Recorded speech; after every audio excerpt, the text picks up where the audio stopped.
That shit right there be so clear. Be so clear. Be so clear. That shit right there be so clear. Be so clear. Be so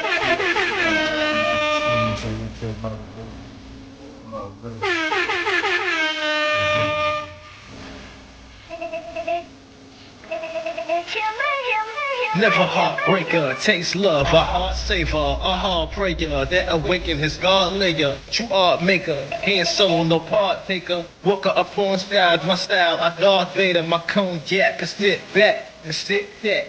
Family doing good in the present, my gift rap, I'm fine.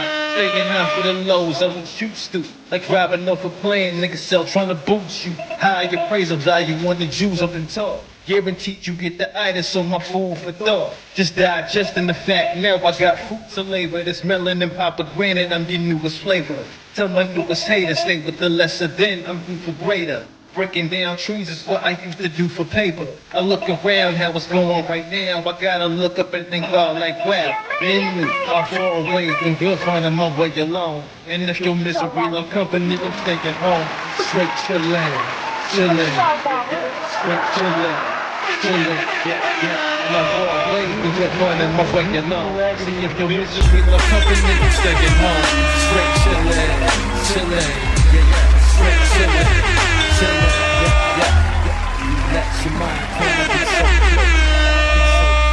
See little shit like that lets me further know what it is you really do.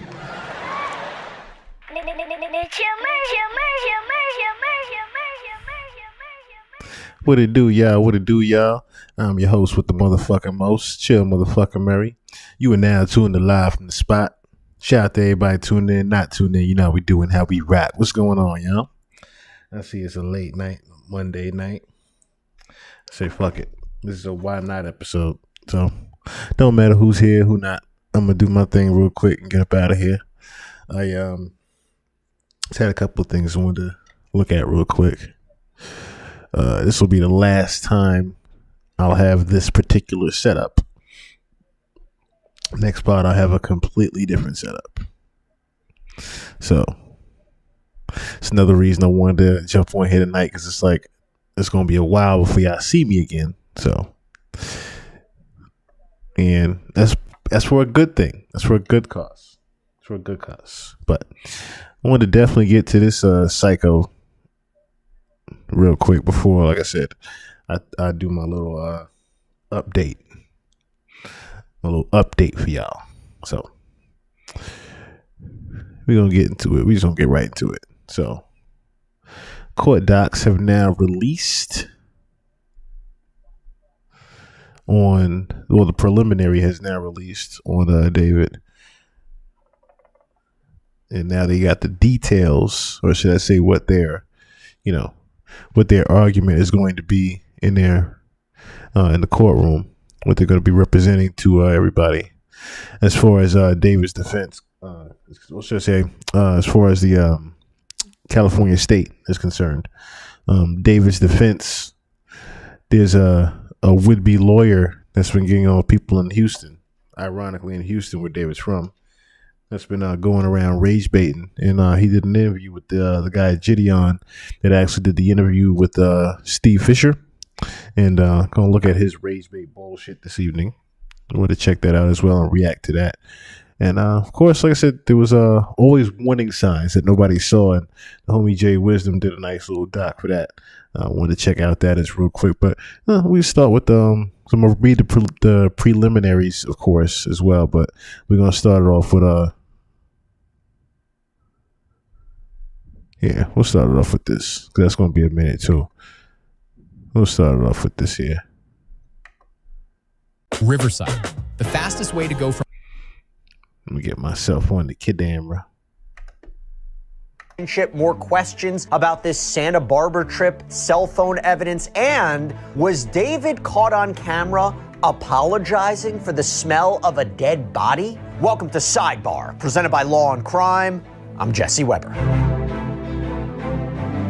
Okay, so we have more on the latest in the criminal case against David. 21-year-old singer David Anthony Burke, who is currently charged with first-degree murder, continuous sexual abuse of a child under 14, and unlawful mutilation of human remains out in Los Angeles. This is all in connection with the death of 14-year-old Celeste Rivas Hernandez, who, as we know, was found dead, dismembered, decomposed, reportedly found in David's Tesla at a Hollywood tow yard back on September 8th of last year. He has entered a not guilty plea. Always important to remember that he is innocent until proven guilty, and I've been saying that for the past, week, 2 weeks, because the allegations against him are not only so serious, but also potentially so damning. I mean, the evidence, we've gone through at least 2 episodes where we've broken down what the purported evidence is from prosecutors against him. So what I want to get into today are some updates from the alleged Santa Barbara trip to cell phone evidence to a statement from Celeste's father. A lot more information I want to get into.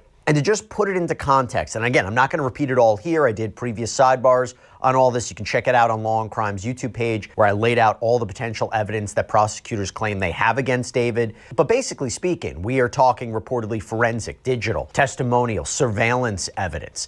And essentially, the Los Angeles District Attorney's Office claims that David was in an illegal sexual relationship with this 14-year-old girl, that it happened ever since she was 13, that she threatened to expose him, would destroy his career, invites her over to his place in LA, gets her a ride share there, all the way from Lake Elsinore, allegedly quickly kills her once she arrives. Remember, multiple penetrating injuries. That's according to the forensic report, right? The ME's office. And then reportedly proceeds to sloppily dispose of her body by allegedly dismembering her and buying items online to help with the disposal. Prosecutors have referenced a shovel, chainsaws, body bag, laundry bags, a blue inflatable pool, that he allegedly made these purchases under a fake name, Victoria Mendez. Brutal crime.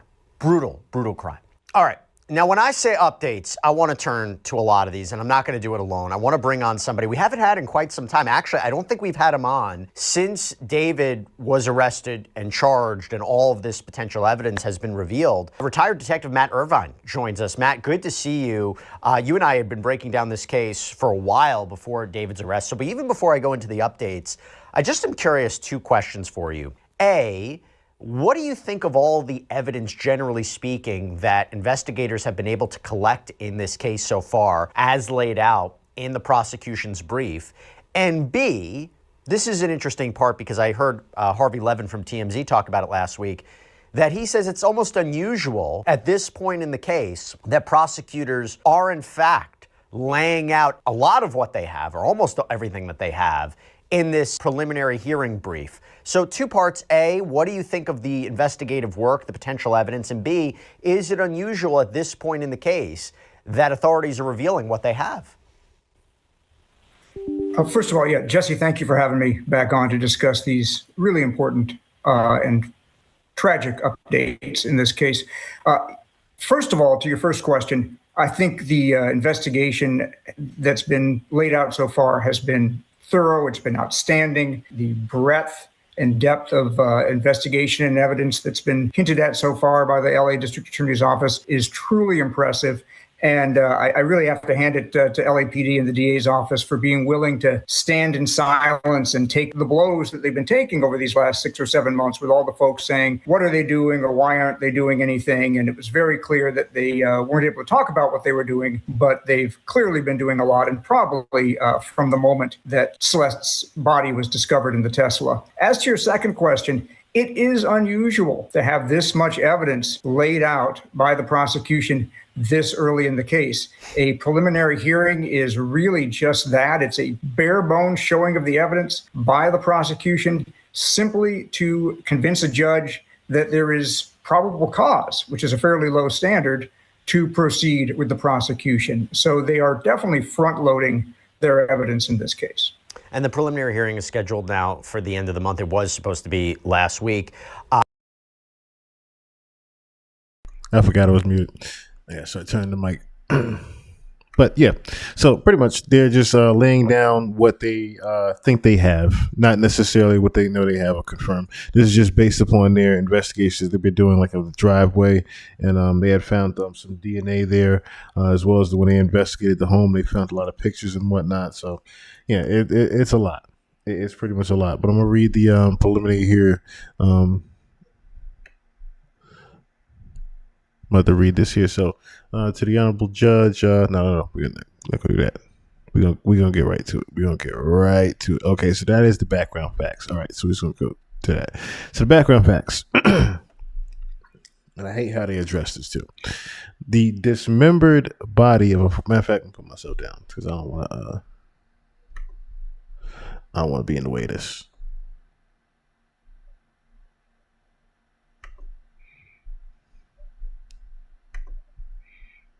I think I should go to the other screen too. Yeah, matter of fact, let me go to this screen. And we go to this screen. A little better.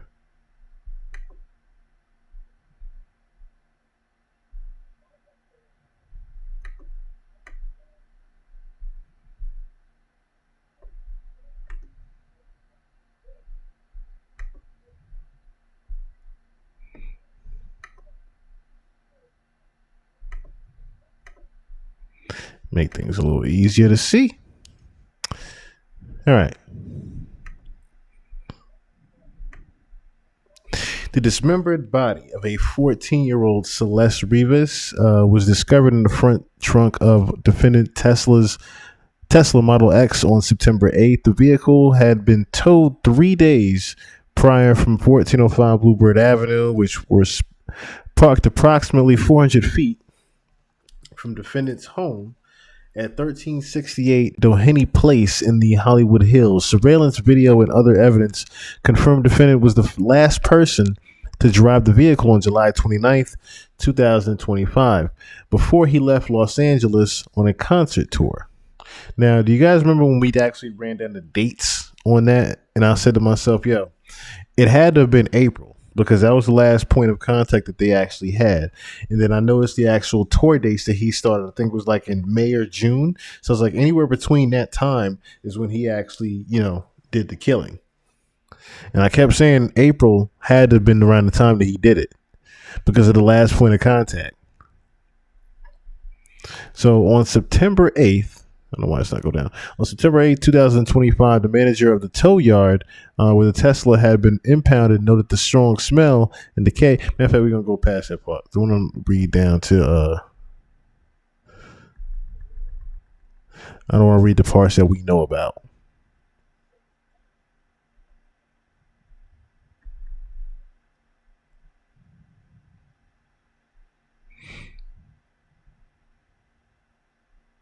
Okay, here we go. Because this is what I wanted to get into, the parts that they're starting to actually see. So, despite being informed by law enforcement the victim was only 13, defendant continued to pursue her after the victim returned home in February 2024. Her parents took her cell phone. They took her cell phone away. Defendant drove to Lake Elsinore and paid a junior high school student in the victim's class $1,000 to give him a cell phone defendant purchased so they could stay in contact throughout 2024. That's the video that I should say the picture that you saw of him in the parking lot, giving the dude the bag of money of $1,000. So the victim spent a significant amount of time with defendant, including summer weekends at his home in the Hollywood Hills and traveling with him to Las Vegas, London, and Texas to meet his family. Now, all that just sounds like human trafficking, especially when you start taking people all out the country and whatnot, because they also found a passport with her. From my knowledge, they found a passport with her as well. She wasn't supposed to have no passport that young. Anyway, text exchanges between the victim and defendant contain references to sex, pregnancy, abortion, and use of the Plan B emergency contraceptive. Now, if that don't tell y'all somebody was pregnant, I don't know what else does. It says it plain there in black and white. Text exchanges between the victim and defendant contain references to sex, pregnancy, abortion, and use of the Plan B emergency contraceptive. She was pregnant. I don't know what else going to tell you that. All the autopsy talking about they got changed to you because it's unknown. Well, duh, because it says it right there in black and white.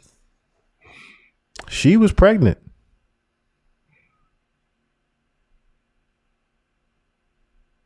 This wasn't just a thing about him trying to hide his, his nastiness, and she was going to expose it. We already know why she actually, unfortunately was dismembered and killed. And when they talked about the evidence of the blow up baby pool, I was like, that sounded like they did a manual birth at home. They did like a at home delivery. That's exactly what that sounded like to me. They did an at home delivery. It wasn't nothing to do with him trying to chop the body, because what you going to do? Put the body in some water with the chainsaw? You're going to electrocute yourself. That ain't what he did. That was for when she was pregnant. That was literally from when she was pregnant. That blow up pool, that was for when they was trying to do the at home pregnancy. Y'all heard the spirit channeling that we heard, and she talked us through it, exactly what happened.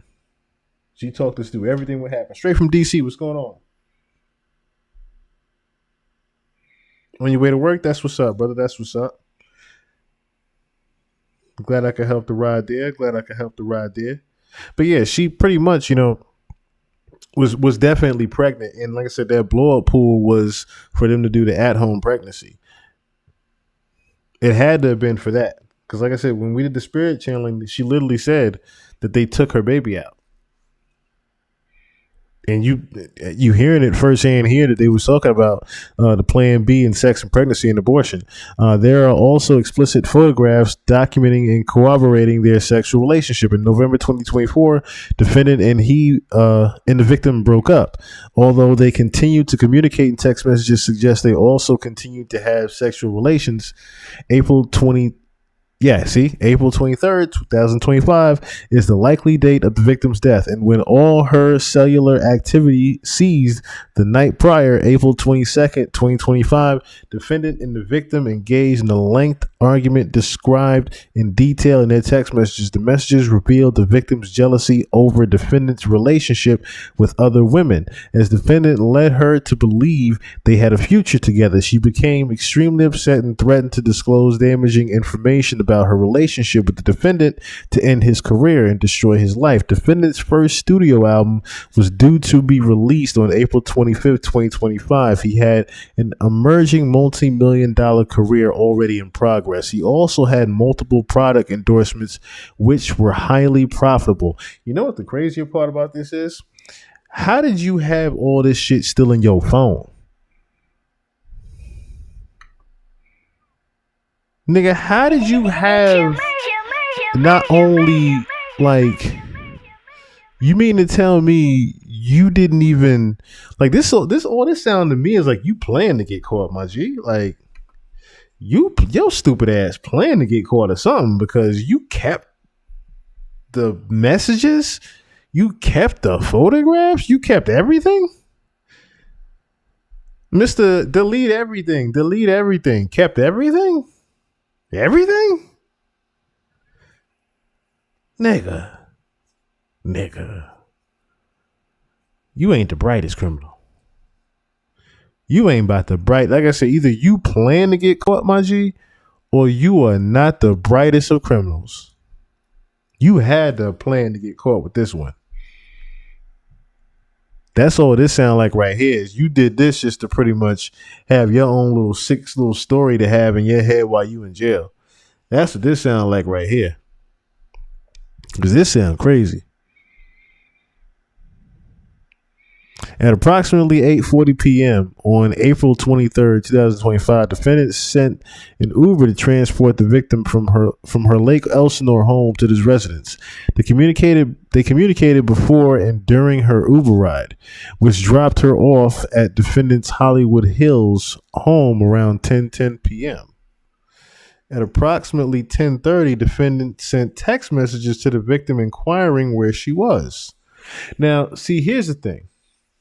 Here's what Here's my theory on this, right? Because everybody kept saying that he sent the text message to see where she was after she had supposedly arrived. Here's my theory on this. Because remember before with the spirit channeling kept mentioning Benny Blanco, right? And my thing is, I think the manager and Benny actually set up her coming there and pretty much getting killed. I think that's what happened. I really think that's what happened. I think the manager arranged to help David get this girl killed. Allegedly. I think the manager and Benny set this one up. Because why not else, with the transactions already going on, why would he not just go there and get her himself? You know what I mean? Like, why would he was already going over there. You know what I'm saying? The families already knew each other. So why would he not just go over there and get her? Why would he send a whole Uber to do that? You know what I mean? He sent the Uber to help her sneak away all the way from Lake Elsinore. Like, come on now. Nah, I'm not buying that part. That's the part that, like I said, I could already see through. Like, somebody besides David set that up. And him ordering the shit, we're going to get to that too. Him ordering shit makes this look even worse. Because they plant this shit. And the 2 chainsaws, I'm saying to myself, okay, there definitely was somebody else, whether it was Josh or Benny, there was definitely somebody else that helped him do this chopping up. It could have even been the security guard, the one that was somebody helped him bury the body and shit. It could have been the security guard, the one that ran away drunk talking about I helped him bury the body. He could have been the one that helped stuff him in the trunk. The way he was sounding stupid saying that.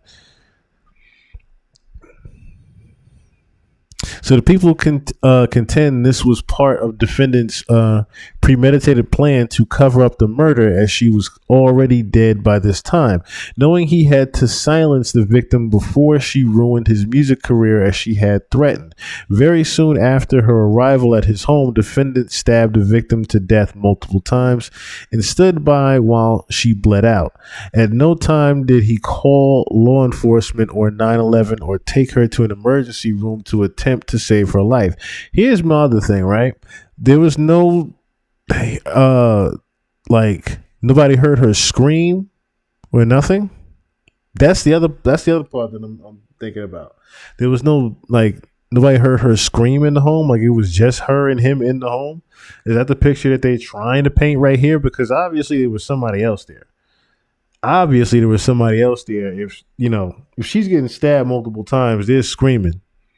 There's definitely screaming and to help me. Somebody, there's signs. There's signs of things and activities happening. You know what I'm saying? It's not just a dead end block with no fucking neighbors. Somebody heard something.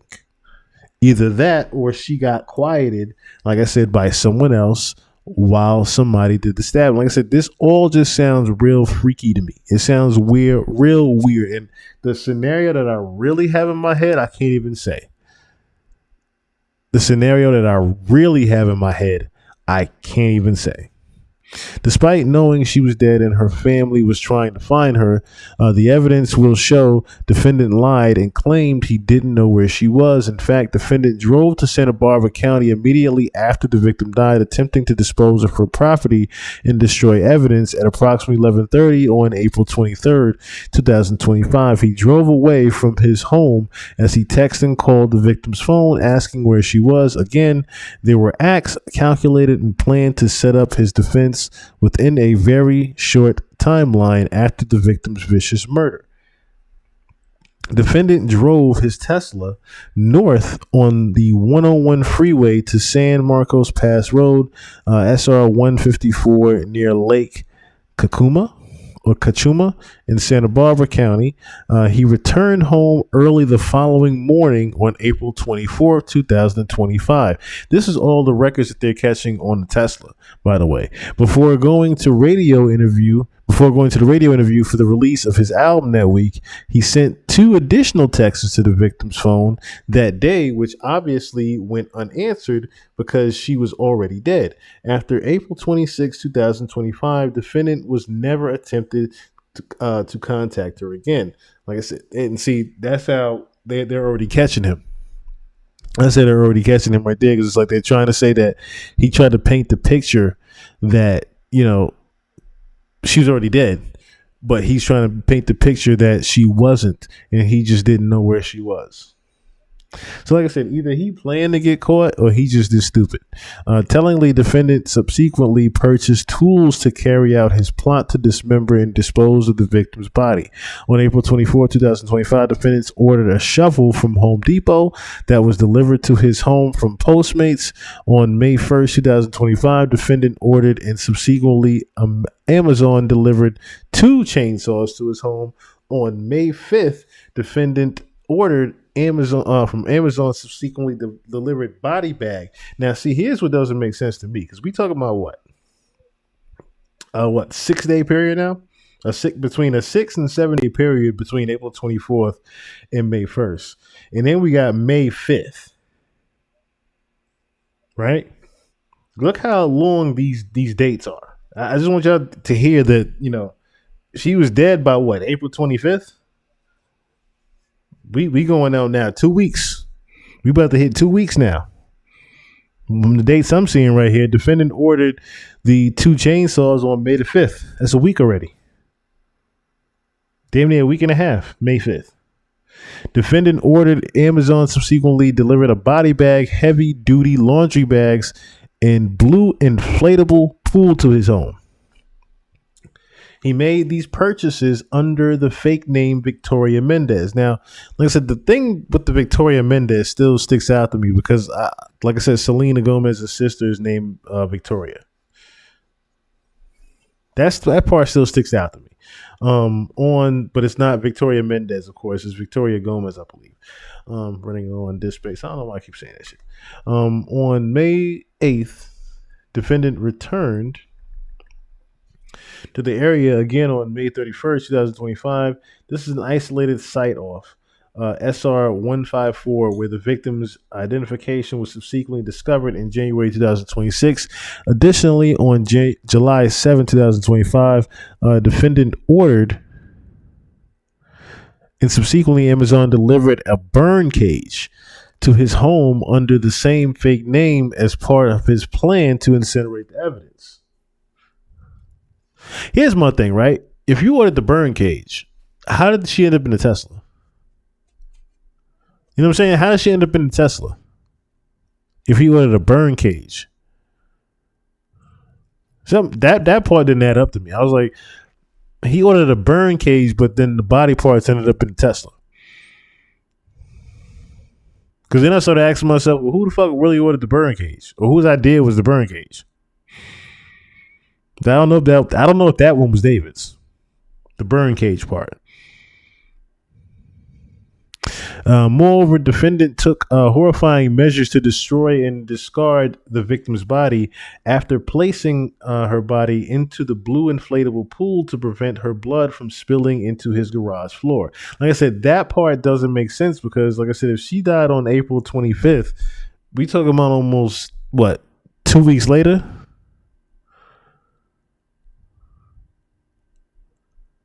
We talking about it was 2 weeks later with this inflatable pool. Not even 2 weeks later. Let's see. July 7th, the defendant ordered and Amazon delivered a burn cage in the home. Then I guess this is after July 7th, he gets the inflatable pool. Like, nigga, this is almost 3 months now. April, May, June, July. Bro, we almost going into 4 months. April, May, June, July. This damn near going on 4 months now. That body been there. This is where the hole in the story is going to be. This is where the fucking defense is going to. This is where defense is going to probably pin the tail of the donkey with this one, because it's like the date's not adding up now. Because he would have been on tour by then. This is the part that's not adding up to saying that David did it because he would have been on tour during these dates right now in July. This is where they're gonna fuck him. This is where they're gonna fuck up at.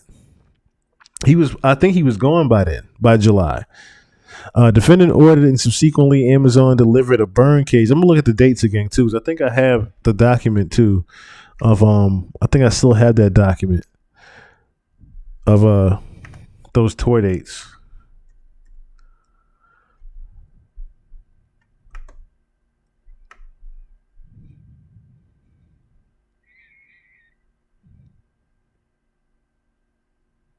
Let me see. I might have to go to the Discord too and find it. I might have to go to the Discord and find it.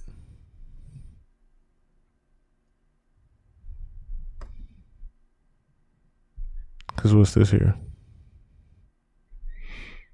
Yeah. I might have to go to the Discord to get that real quick. Because we had an actual timeline. Oh, there it is. I do have it. Okay. I do have it right here. I just want to see. Yeah, July 30th, San Fran, California. Last Discord message from Celeste. Okay, so this is where I was saying that where the defense is going to fuck up at. Because let me show you something. So they're saying by April 25th, she was already dead. So July 30th, they're saying there was a message from Celeste on the Discord. Something doesn't add up there. Either that or he got a hold of her Discord and made a message and made the last message. Because this timeline here from the Discord, they're saying that Celeste was still alive by July 30th.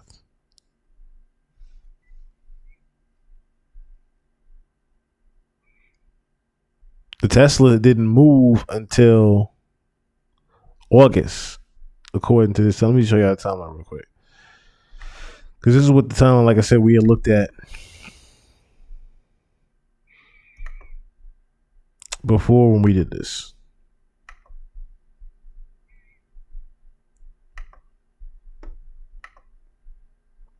See how, like I said, certain dates just might not add up here. If they're saying that, you know,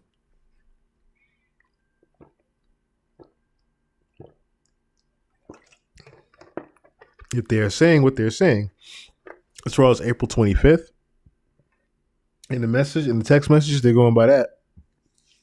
Like I said, it don't make sense that he held that body for 4 months. That's the part that's not adding up. How the fuck did you hide the body for 4 months? You had a dismembered body for 4 months? That part's not adding up. Like I said, this timeline makes more sense than him having a body for 4 months, is what I'm saying. I think that's the part where they're already fucking up in the preliminary part. Is this timeline is kind of not making sense. Like I get you got the text messages and the last time they text each other, but the time in which she might have gotten killed, like I said, I was guessing, like I said, around April because of, like I said, the messages myself. But like I said, it wouldn't have made sense for him to have the body for 4 months. That's the only part that is a little bit, you know, as you can say, blank. You can pinpoint where, like I said, she might have died around between April and May or even June. I'm going to say between April, May, or June, yes. But I don't think he had the body this long. That's the part that is not adding up here.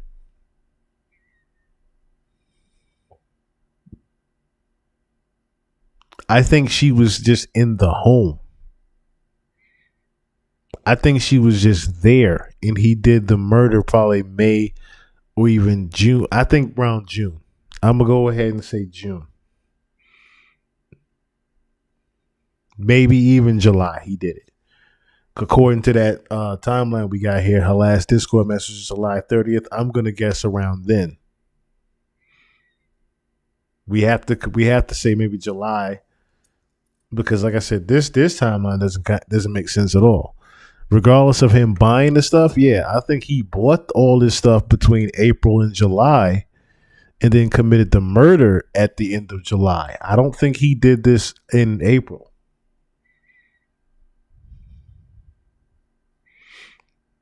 I do not think he did this in April.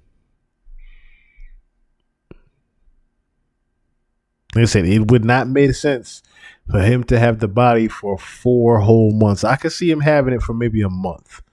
Him fucking up having it for a month, the smell getting crazy and whatnot. But 4 months? I don't know about that one. I ain't saying that he didn't do it. I'm just saying he ain't had that shit for 4 months. I'm saying he did that shit in July. He had to done that shit in July. Ain't no fucking way he held that body for 4 of the goddamn months. That would be crazy. We're gonna see the video too that when they was he was doing the live stream and his friends was like, "Yo, what's that smell?" We're gonna check that date on that too. We gotta check the date on that. So, moreover, defendant took horrifying measures to destroy and discard the victim's body after placing her body in the blue inflatable pool to prevent her blood from spilling onto his garage floor. Defendant used a chainsaw and perhaps other tools to cut off her limbs. Small blue plastic fragments were found embedded in the victim's remains, which were collected by the Los Angeles County Medical Examiner's Department. The fragments were analyzed by the LAPD's Forensic Science Division. Trace analyst unit and expert was able to make a physical fit match from the blue fragments to the blue inflatable pool purchased by defendant in May 2025 in order to distance himself from the victim. He amputated her left ring and pinky fingers because her ring. Hold on, let me move this mic up too. Because her ring finger contained a tattoo of his name. They had the David on it. But they showed him having what appeared to be the shush finger in one of his little TikToks or whatever. Her fingers have not been recovered. Defendant then placed her head and torso into the cadaver bag. Into the cadaver bag, I guess it says. He placed her limbs into a garbage bag, which he deposited into his front trunk, laying the cadaver bag on top for several weeks or possible months. See, that's too many loopholes in this shit. Too many goddamn loopholes already in this shit. Defendant left the victim's body to decompose inside his Tesla. He lied to his friends, business associates, and others who noticed the strong smell of decay in and around his home and vehicle. Before leaving on his concert tour at the end of July, he parked his Tesla on the street around the corner from his home. LAPD served a search warrant in defendant's home at 1368 Doheny Place on September 17, 2025. After the victim was identified by the Los Angeles County Medical Examiner on September 16, 2025. Inside the garage, detectives discovered the evidence consistent with the dismemberment of the victim's body in the inflatable pool, which contained multiple linear cuts. Several biological samples, which tested positive for blood, were collected with the garage within the garage area. DNA analysts determined the various samples matched the victim's unique genetic profile. December 9, 2025, the medical examiner ruled the victim's death a homicide caused by 2 penetrating injuries to the torso. On January 17, 2025, the victim's U.S. passport card was found by a Caltrans worker off SR 154 in Santa Barbara County. Then they have the evidence here. The people will present the following evidence. This is the evidence. They have a description of the photographs depicting the victim naked, as well as while she was engaged with the defendant in sexual activity. That's nasty. That's nasty. When she was 13.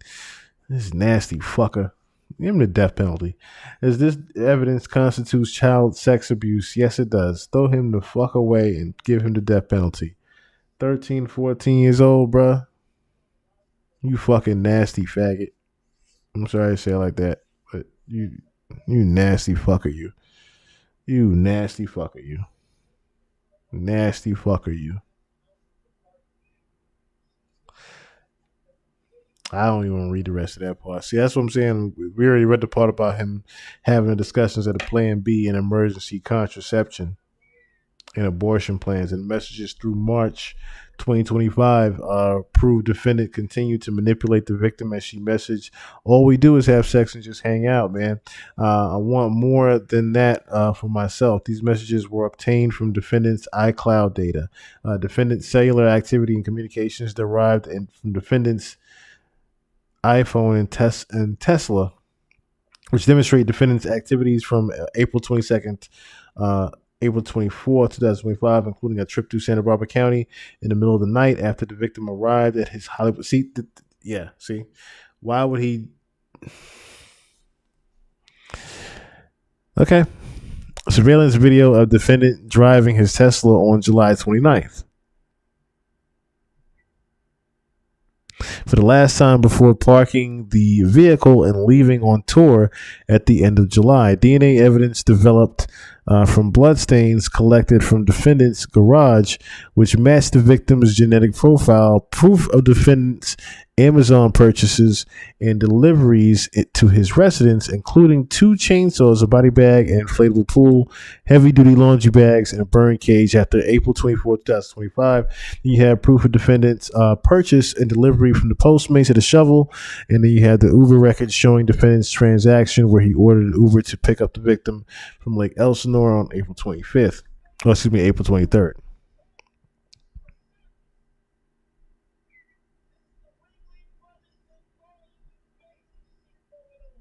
He had the album release party on the 23rd, the night 24th, before embarking on the international tour in late 2025. Okay, then they had the conclusion here. All right, so the other thing I wanted to get into was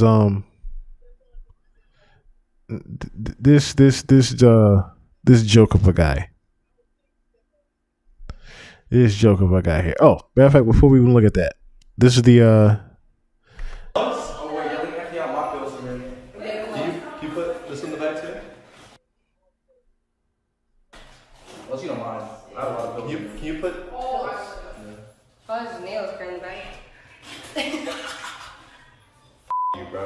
I'm looking at your packing it, bro. Go f yourself. I don't even get paid, guys. I'm not even getting paid for this bullshit, bro. This, bro. All y'all, dead ass. I forgot I had that up still. ABC. Oh yes, I apologize in advance for the way my bathroom smelled. I took a shit on 2 hours ago. I don't care, I just took it. Another one? You're packing it, bro. Go f yourself.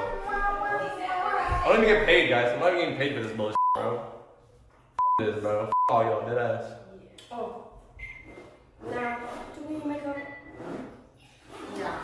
ABC. Oh yes, I apologize in advance for the way my bathroom smelled. I took a shit on 2 hours ago. I don't care, I just took it. Another one? Tight shit. That's what I'm talking about. That's what I'm talking about. Yep. But they didn't say they smelt anything. He just apologized for how his bathroom smelled. They didn't say they smelled anything. They didn't say they smelled anything. He just apologized for it. If you look. ABC. Oh yes, I apologize in advance for the way my bathroom smelled. I took a shit on 2 hours ago. Now, do we make up? Yeah. ABC. Oh yes, I apologize in advance for Yeah, he was reading the chat. He was reading the chat. Then are you gonna spray something? ABC. Oh yes, I apologize in advance for the way my bathroom smelled. I took a shit on 2 hours ago. I don't care, I just took it. Another one? See, she didn't smell anything. That's what I'm talking about. That's what I'm talking about. She did not smell anything. That's the crazy part.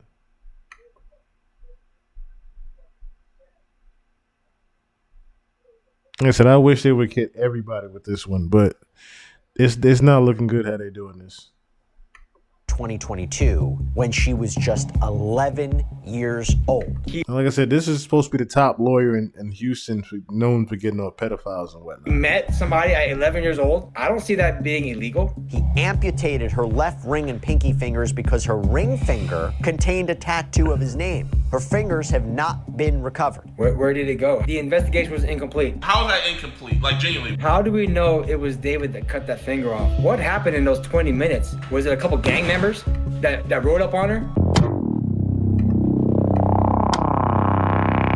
I want you to watch this. Can you see the video I have playing for you right now? Yeah, I can see it. Okay, I'm gonna play this for you. We just saw the autopsy report last week after it was sealed. In fact, we actually thought. So why would the murderer coincidentally cut off the finger that has David's name on it? It's a great frame up. Wouldn't you do it? No. Wouldn't you do it if you're trying to frame David?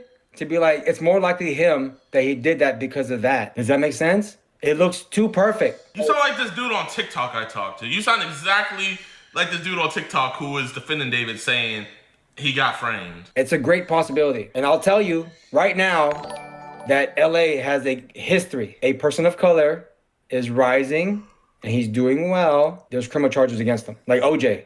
Oh, you know, OJ, right? That we would have to wait. And during an arraignment last week, his attorneys told the judge they wanted to get to that preliminary hearing right away. Counsel, on behalf of your client, do you waive formal reading of the complaint, advisement of rights, including armed forces and veterans' rights, enter a plea of not guilty, denying any and all special allegations, enhancements, and priors?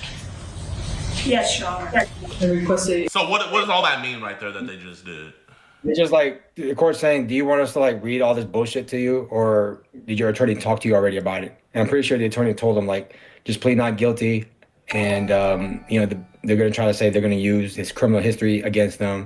Do you want to hear the formal indictment, like you, David, have been charged with this, saying that on this day at this time you committed this type of crime? So it's just to save time. That's all it is. It's nothing like really formal. Okay.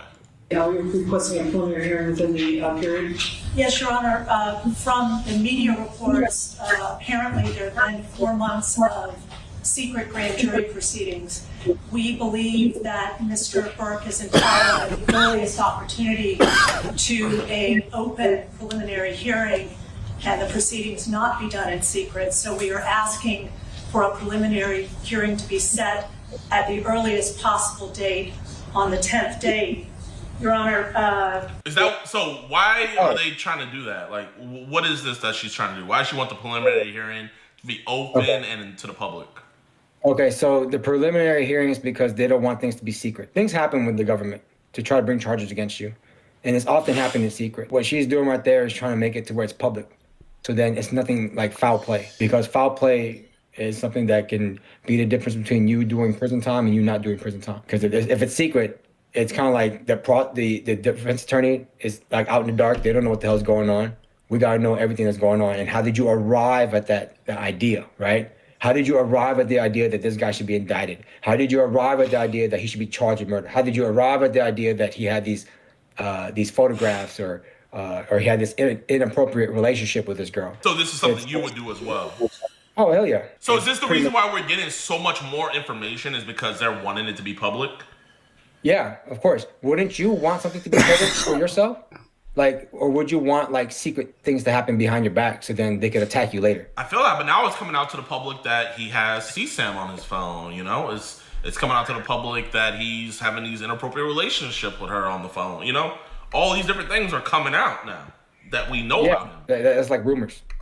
You know what I mean? Like rumors isn't evidence. And so I can make a rumor about you. I can make a rumor about you right now. And then people are just going to take it as true. But remember, whether it's true or not true, whatever happens outside of court, it's just outside of court. It has nothing to do with you going to prison. Anybody watching this right now, you don't go to prison for something that happened in real life. You go to prison. You go to prison for what happens in court. Now, that don't make no fucking sense what he just said. You don't go to prison for shit that happens in real life. Nigga, what? Yes, you do. yes, you do. If this was my attorney, I would have smacked the shit. I would have threw a chair at his ass. Get him away from me. Like, I get it. You supposed to sound just as crazy as the actual person you defended. But nigga, what? For something that happens in the courtroom. I believe the actual evidence will show David Burke did not murder Celeste Rivas Hernandez, nor was he the cause of her death. And we would like to be able to have the evidence come into the light of day at the earliest opportunity in order to establish that. And that was seemingly to put the prosecutor's feet to the fire, right? What do you have? What's your evidence? There's been a lot of questions swirling over whether, you didn't get a grant. 5'5" and 125 pounds? Jury indictment, right? Is there a weakness in this case? Remember, despite apparently multiple secret grand juries considering this case, evaluating evidence, hearing. Yo, hold on. I didn't even see that. This nigga is 5'5" and 120 pounds. 25. He gonna get beat the fuck up in jail. He gonna get beat the shit. They gonna make him a total biatch in jail. Rightfully so. 5'5", 120. They gonna kick they gonna ragdoll his little ass.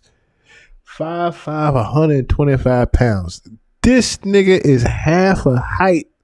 Yo, holy, this nigga small as shit. No wonder he was dating little girls and was getting away with it. That nigga small as shit. He a midget. You didn't get a grant. 5'5" and 125 pounds? Jury indictment, right? Is there a weakness in this case? Remember, despite apparently multiple secret grand juries considering this case, evaluating evidence, hearing evidence, for whatever reason, they chose not to indict, or maybe they weren't asked to indict. Could have just been an investigative grand jury or investigative grand juries, which means now it's up to prosecutors to convince the court in a preliminary hearing that there's enough evidence to move this case towards trial. The defense will have it. So this case isn't set for trial right now. Is that what I'm hearing correctly? Yeah, it's not set for trial. It's still too early. So what has to happen at the preliminary hearing for this to go to trial? It just depends on what the prosecutors or what the defense attorney's trying to do, what the prosecutor's trying to do. Preliminary hearings can be something like, I don't believe that this witness that they're going to call to trial is qualified.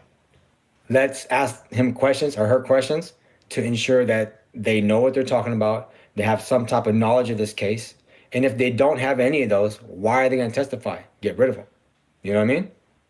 And then any other preliminary hearings is like how, if he's going to be released on bond, what the bond would be, how he has to act outside of court, and just anything else that comes up that can get in the way. Do you see any possibility with the severity of these charges, him getting out on bond? Yeah, it's always quite possible. There's different arguments that, you can make to where no matter how bad the crime is, you can try to get the bond as low as possible. Or try to get him on a personal recognizance, which means you don't have to pay anything. You could just say, I promise to show up to court on your next court date. It's more like trying to keep the price down as low as possible so they can get out. But when David's attorneys returned to court yesterday to discuss when a preliminary hearing would happen, they said the original date of Friday, this Friday, was in fact too soon. They haven't had nearly enough time to review the huge amount of evidence to challenge it at a hearing. So this preliminary hearing has been pushed back to May 26th. But that's not even the big news. This is what I have in my hands. Because for the first time, prosecutors are laying out some of the alleged evidence they have against David and what they claim they could prove at an eventual trial. And I will warn you right now, the claims in this document are incredibly disturbing. Allegations that he stabbed this 14-year-old girl to death to keep her from revealing that he had been sexually abusing her. That's the allegation. That he allegedly used a chainsaw to cut up her body in an inflatable kiddie pool in the garage. More details regarding this alleged secret, illegal sexual relationship. More importantly, for the prosecution's case, what evidence they have to prove that. And that's what I want to get into. So according to investigators, Celeste was last seen or heard from on April 23rd, 2025, when David, according to prosecutors, sent a rideshare car to pick her up from her hometown of Lake Elsinore and bring her back to the home that he was apparently renting in the Hollywood Hills, a trip of more than 80 miles. Prosecutors claim she was exchanging messages with David during this ride, and then she apparently never uses the phone again. Celeste's dismembered body was found months. So what would you say about that? It's like they have evidence that he ordered the ride to her to pick her up. She's on the way there. She's texting him while she's on the way there, and then she never uses her phone again. Number one, how do you know it's her texting? How do you know it's David texting? There's accusations that he killed her. How did he kill her? With his left hand? His right hand? Did he choke her first? Was his DNA there? How good is that DNA? Did y'all even check the DNA? They did say they found DNA inside of his garage. Was it her DNA? Yes. Like, for sure it's her DNA? Was it her DNA regarding the murder or beforehand? They're saying it was the murder. They're saying that the murder happened in the garage. Can the prosecutors prove that her DNA was not there before that alleged murder? There's so many things that they have to do. They're saying they have evidence, but number one, is that evidence even good evidence? And number two, can it come into court? So some of this evidence that they're laying out, it might not even make it to court is what you're saying. I'll make sure that shit don't get into court. I will ensure, like, there's no fucking way these prosecutors are going to use that shit. And if they do, I'm going to attack that shit. Like, I'm going to really attack it. Later on September 8th in a... So he's obviously rage baiting, right? Because he's saying in the event that he was David's attorney or lawyer, this is what he's trying to do. And that's why I don't think a lot of people understood where, like, especially Traplo Ross. Traplo Ross, shout out to you, brother, but you might get a defamation lawsuit fuck around the way you was reacting to what Mr. Giomo was doing. Because, you know, yes, I understand. He's a defense lawyer. He's a defense attorney. So his job is to make even the most criminally insane, even if he had fucking Jeffrey Dahmer as his client, his job is to make it so, you know, the other side folds pretty much because you don't have enough evidence to charge my client. You don't have enough evidence to convict my client. That's his whole thing. That's his whole job. So I get where he's coming from, even though he sounds fucking retarded. I get where he's coming from with what he's saying right now. He's saying that they don't have enough, you know, they don't have enough evidence to confirm that it was her DNA at that same time of the murder. That's the part that he's trying to say. However, there's other things that coincide. Let's just say there's other things that pretty much, you know, move all that to the side because you have the text messages and the pictures and the child porn that he has. All that moves to the side and they say, wait, this is this type of guy that we're talking about here? That's the part that the jury is going to hear. You know what I mean? That's what I said. Regardless of where he's trying to take it as far as being a defense attorney, the whole problem comes into play when they already realize that this guy is, in fact, a pedophile. A Tesla Model X allegedly registered to David. And according to this filing, the car had been parked on the street get around just that 400 feet from where David was staying. And then it was towed. The manager at the tow yard reported a horrific smell, flies around the front trunk, and that's when authorities discovered Celeste's body.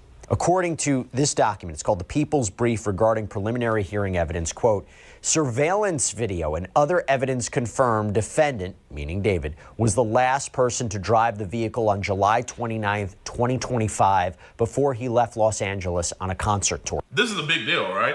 With him being the last person to drive the car? I can see it looks bad, but there's so many different things that could have happened. He could have drove it for a little bit, had somebody else drive it. But they're saying that he was the last person to drive it. That's what they're saying. But do you have the video? Like, I want to see that. Do y'all have the video from the time that he went to that vehicle to the time that the dead body was found? How are you so sure about that? So that's about, what, a month or so before the car was towed and the body was found. It's not clear if anyone else actually moved the car or had any knowledge of what was reportedly inside. I want you to keep that in mind. We're going to talk about it later. There's something in the filing that I thought was really interesting. But it goes on to say, quote, at the tow yard, LAPD detectives opened the Tesla's front storage compartment and observed a black cadaver bag covered in insects. Inside the bag, they discovered a severely decomposed head and torso. A plastic garbage bag beneath the black cadaver bag contained the dismembered arms and legs. However, the victim's ring and pinky fingers on her left hand had been amputated and were not found in the Tesla. On September 16, 2025, the Los Angeles County Medical Examiner's Department positively identified the body from dental records as belonging to the victim. But this is the part. So that's pretty bad. So where are we at right now? What's going through your mind right now? Yeah, like why the fingers? Exactly. Yeah, exactly. Jayoma, thank you. Why the finger that coincidentally has the word David on it? Why? Because it's perfect. It makes David look more guilty. This is good. Chat, genuinely, this level of rage bait is what we're gonna see when this goes to trial. So if you guys are mad right now, imagine how mad you guys are gonna be when the trial happens. Imagine. It's gonna be 10 times worse how mad you're gonna be.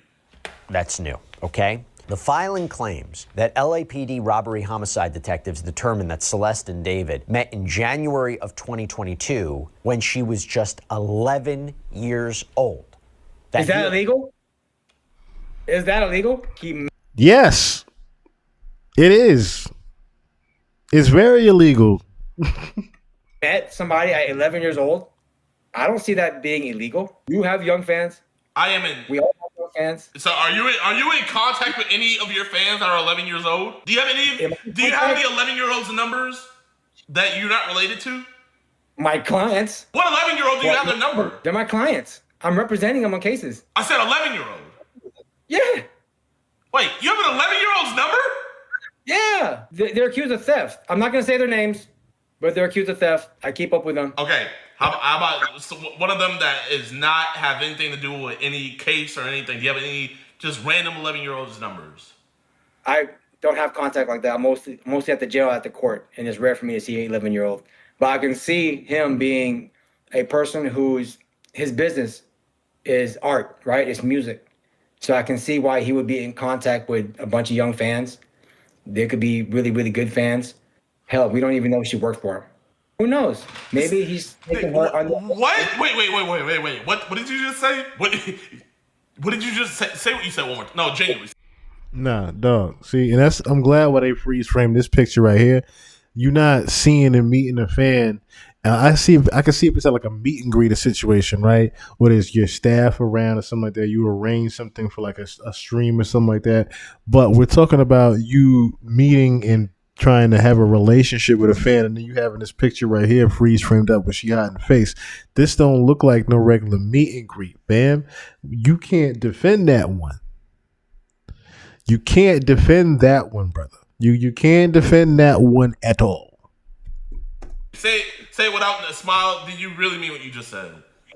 Young fans, because of his music reaches out to everybody in every age. It touches every human being, regardless of race, religion, creed, doesn't matter. She was probably a good fan of his, and he probably offered her an opportunity to get into the music business. And that happens a lot, okay? For people who want to be in the music business, they want to be interns, it happens. So you're saying that he got in contact with her to give an 11-year-old a job?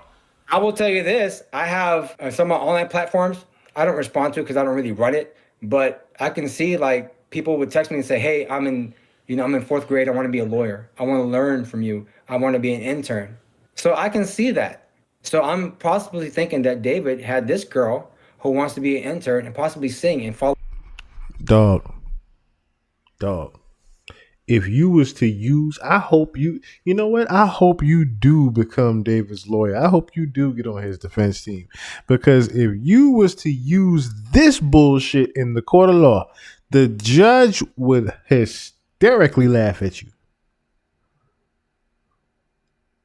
He would not be able to control himself or herself. What in the fuck are you talking about internship, my G? Internship? Celeste wanted to do an internship at 11 years old. Nick, who the fuck are you talking to? that would be so disrespectful to the judge's ears that you would say that this young lady was trying to do an internship for David. Excuse me? Not after all of the shit that has been presented and all the evidence is actually presented, the pictures and whatnot. You can't possibly be trying to, and as his defense, you supposed to be doing all the research to know all this, that they have this evidence of these text messages and these pictures, and you gonna sit up here and say that this was for an internship?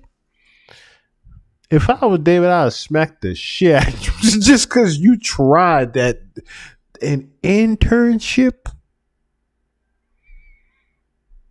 I will smack the fuck out of you. Internship? Follow into a career the same way that he's doing it.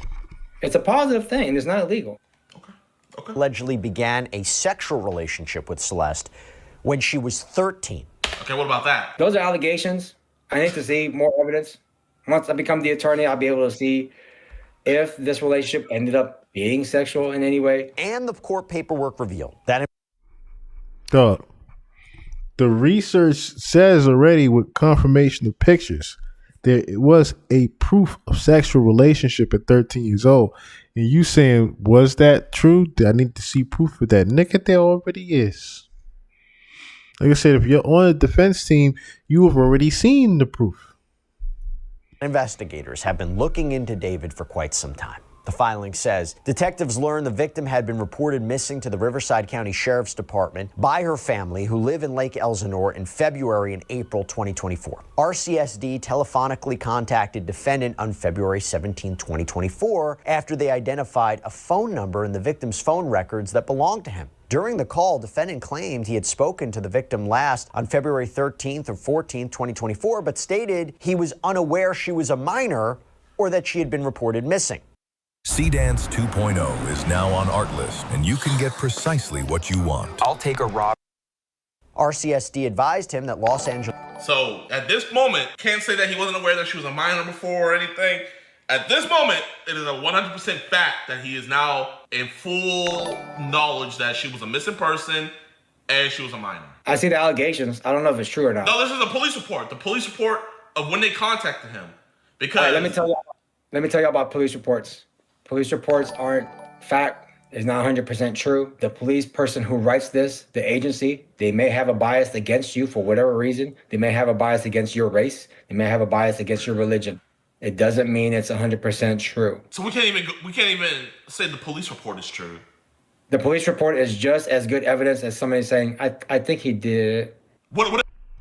Okay, so that part he has a great point on, because there have been times where, the state or the police precinct or whatever have you, where they have something against the person that they're actually trying to convict, right? There is cases where where that is the situation and that person might possibly even be innocent. There are cases like that.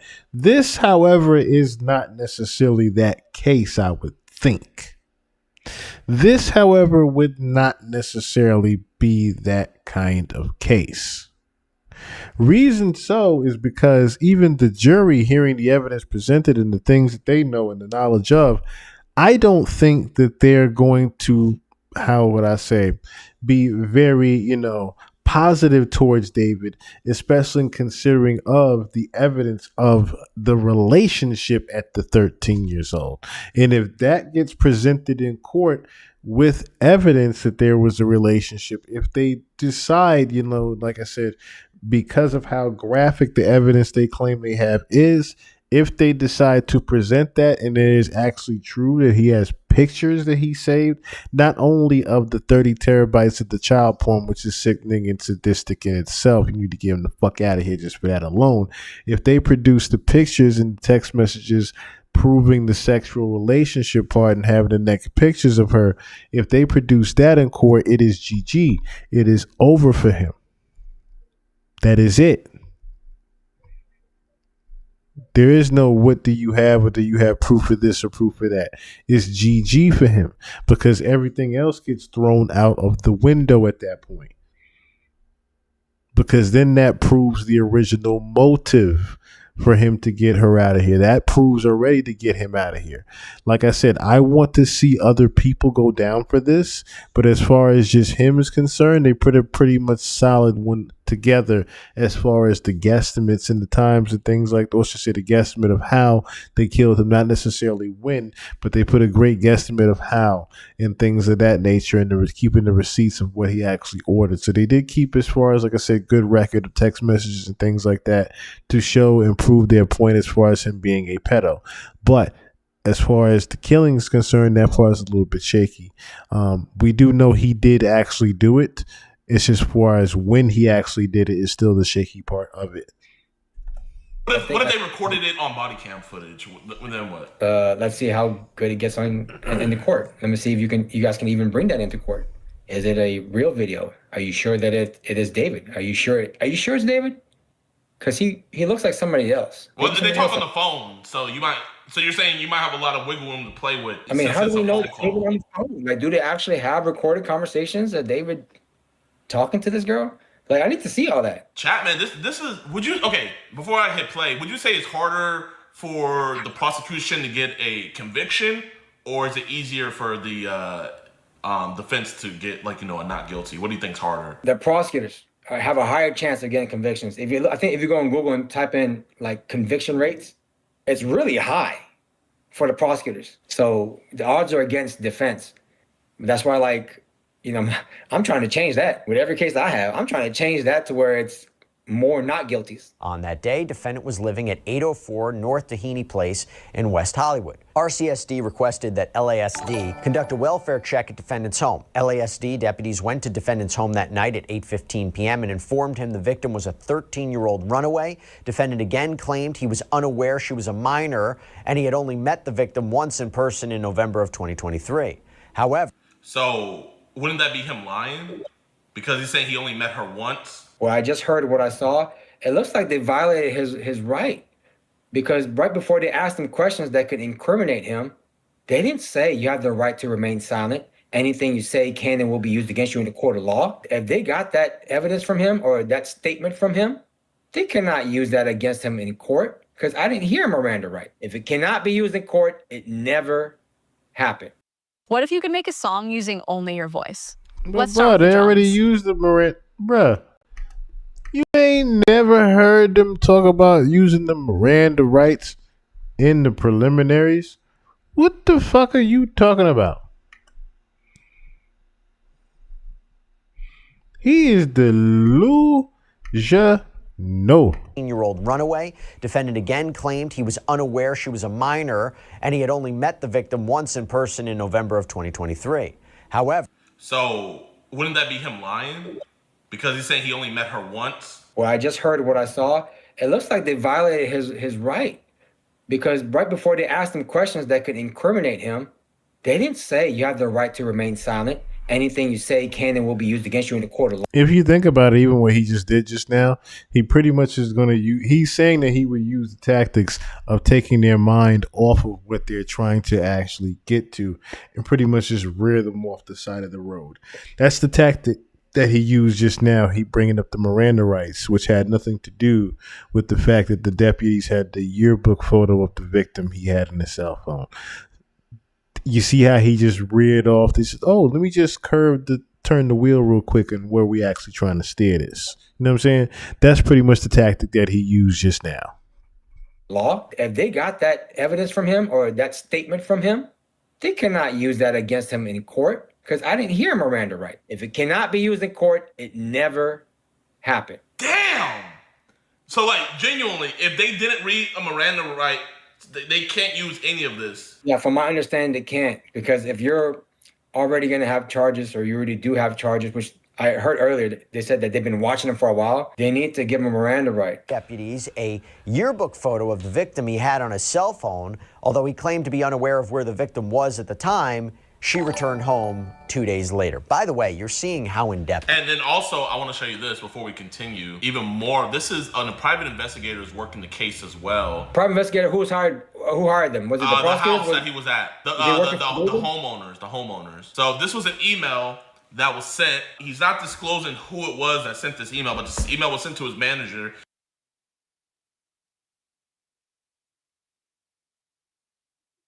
And the private investigator is saying that he has proof that the manager forwarded this over to David, and then that David got it. And coincidentally, the day after this email was sent, she returned back home. There's been talk that the artist David possibly has something to do with the disappearance of 13-year-old Celeste Rivas. That statement holds. I'm at the Omega. That is so damn funny that he did that. He was saying that he didn't disclose who it was, but then he disclosed who it was. It's between the manager and David. He just said who it was, and we confirmed it already. Well, we know it's from Josh. Holds any merit. Please do the right thing and take her home. Her parents are very worried. And then here is the missing person thing and stuff like that. So this is so you're saying that the Miranda right thing can't work. What about this email and everything? That's hearsay. That's not coming in. It's not even hearsay. That's in black and white, my G. That's a picture of the email. That's the picture of the message that Josh forwarded to David. Oh my gosh. And good luck trying to bring that in. Hearsay is something where you can't bring in outside of court statements, okay, and alleged to be the truth. You can't bring that in there. Plus, this guy right here, we don't know who he is. He might have an out for David also. Like, he probably don't even like David. Well, I mean, he's a private investigator who's found 33 missing persons since 2023. Right. And when you work as a missing persons investigator, you have a higher chance of you're more like laser focused on honing on one person and not a full investigation. All he's doing is trying to show that it's just David. Whereas my mind is more like, how about the other people who could possibly have done this? Is your investigation going to that? No, it don't go to that. So your investigation is just David alone when there could be other people out there? Now, see, here's the thing, right? That's the part I just said when I was reading the preliminary. Like I said, I understand he's going from the rage point of perspective where he's saying a lot of stupid shit. Like I said, he would definitely get David convicted. Let me keep saying that. This guy would get David convicted. However, that is one great point that I kept saying reading the preliminary. They are not focusing on the fact that there were and confirmed other people involved in this murder. Steve Fisher himself said there are other people involved in this murder. The fact that the defense is, I should say, the fact that they are trying to convict just David is where they are fucking up at.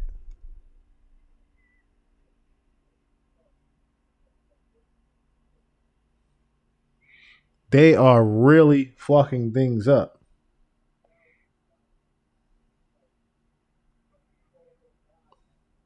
It's going to be one of those things where if it comes down to it, the defense can use that part against them.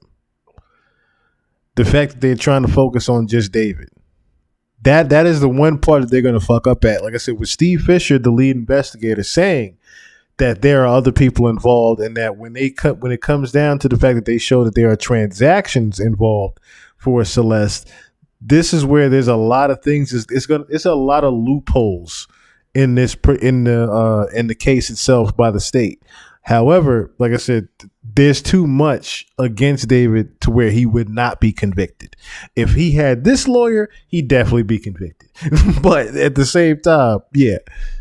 Wouldn't it be a travesty if David went to prison for something he did not do? I just think there's so much stuff out there that we need to uncover to show David's innocence. Was at the time, she returned home 2 days later. By the way, you're seeing how in-depth this investigation was, and maybe kind of gives us an idea of why it took so long for there to be an arrest and for these charges and for the evidence to develop. But remember, prosecutors claim he killed her to keep her quiet about this supposed relationship, to not have her expose him to ruin his career. Just keep that in mind. So the filing continues, quote, despite being informed by law enforcement the victim was only 13, defendant continued to pursue her. After the victim returned home in February 2024, her parents took her cell phone away. Defendant drove to Lake Elsinore and paid a junior high school student in the victim's class $1,000 to give the victim a cell phone defendant purchased so they could stay in contact. Throughout 2024, the victim spent a significant amount of time with defendant, including summer weekends at his home in the Hollywood Hills and traveling with him to Las Vegas,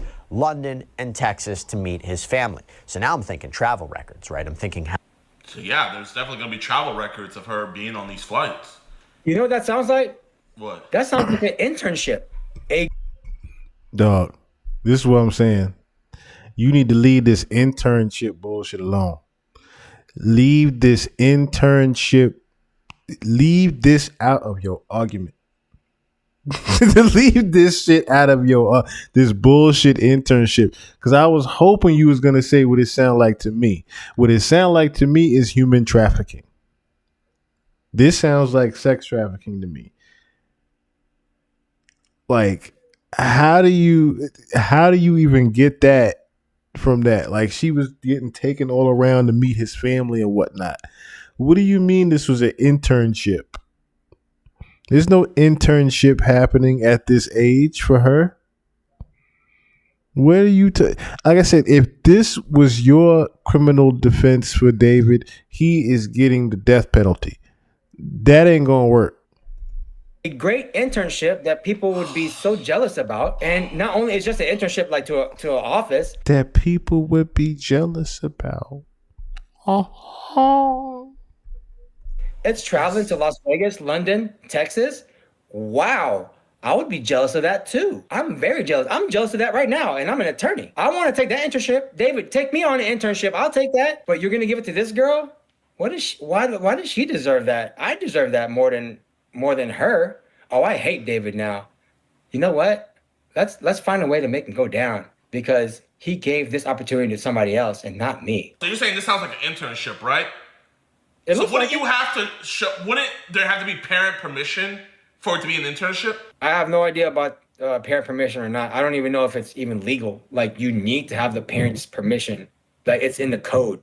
You must have a parent's permission before they can get an internship. Okay, one thing about internship with traveling across the country without a parent's permission, wouldn't that be kidnapping? No, kidnapping is doing it, and then she goes ahead and says, "I've been kidnapped." If she's been to one of those places already and she didn't say she got kidnapped, that's not a kidnapping. That's an internship. That's a positive thing that's going on. And David's doing that by showing how good of a person he is, by allowing somebody to learn from him. So wait, so that you do you hear what he is trying to present? Like I said, I understand where he's coming from as a defense attorney. Just what he is trying to defend it against is the part that's going to be so difficult for him to do.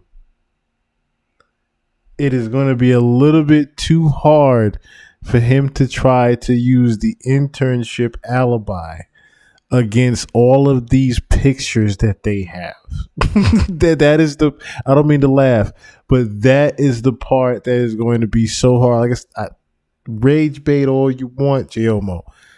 That is internship is a little bit hard to use as a defense when you have those pictures.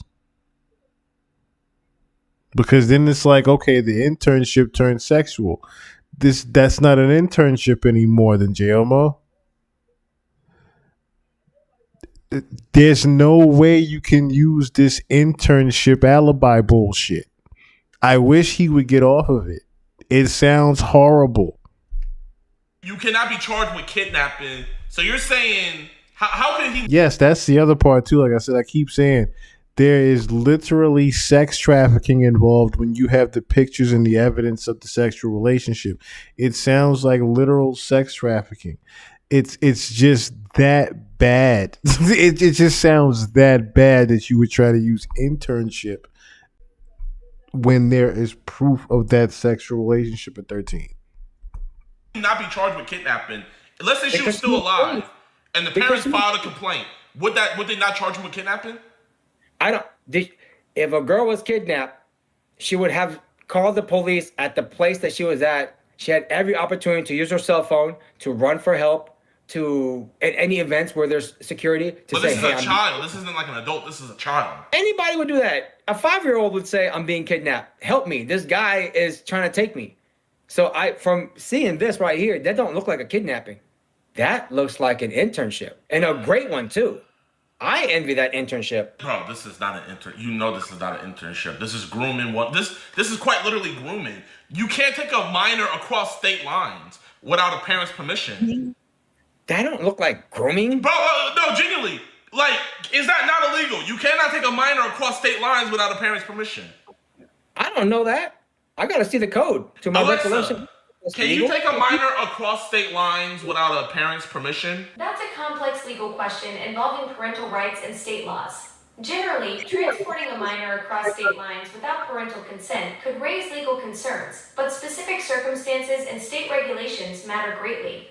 It could be. Doesn't mean for sure is. What about in Texas? What would that? Let's say you were a prosecutor.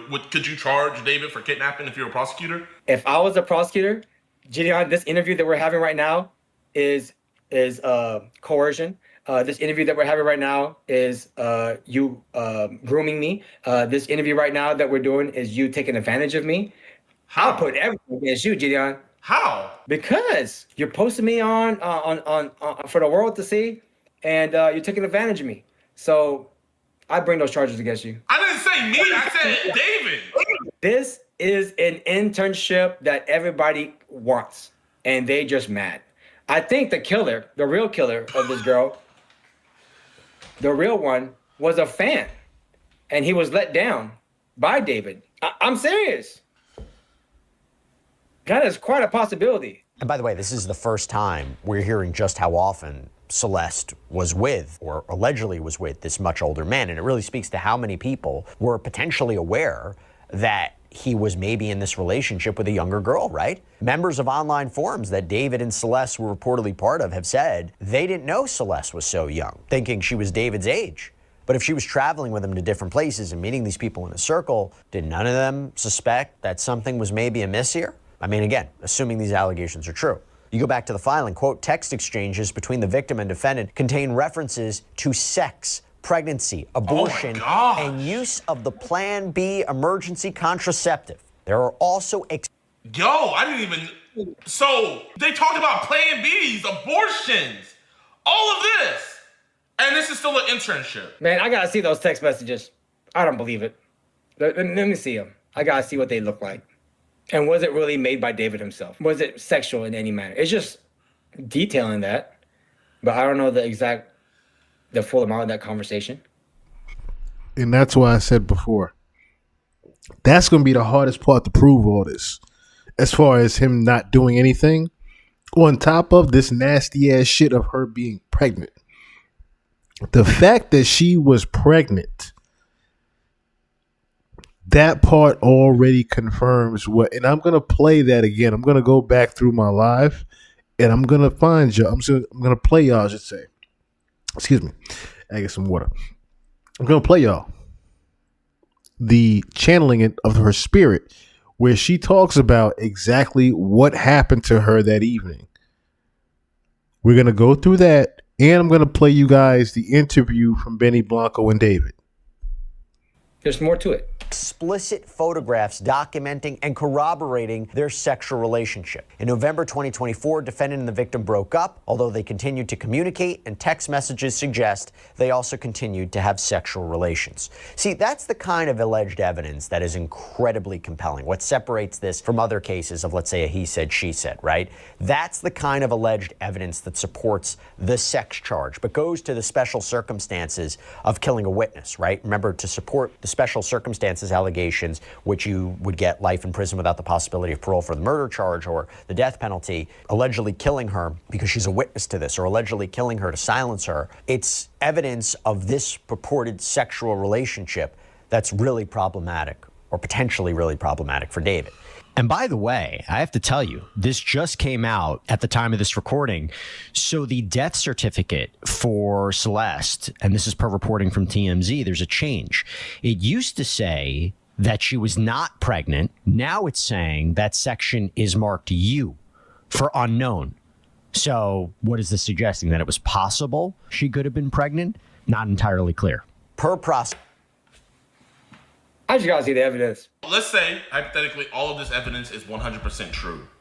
How can you combat this? Now I'm keeping that shit out of court. I'm gonna do what I can to show that it's illegal in the manner in which the investigators got it. They violated one of his constitutional protected rights, and having it would interrupt with the fair judicial process that we have. So if his defense team is looking at this, they're seeing that this is true. They can't poke holes in this. You're saying that they're going to be looking for ways to get this thrown out of court.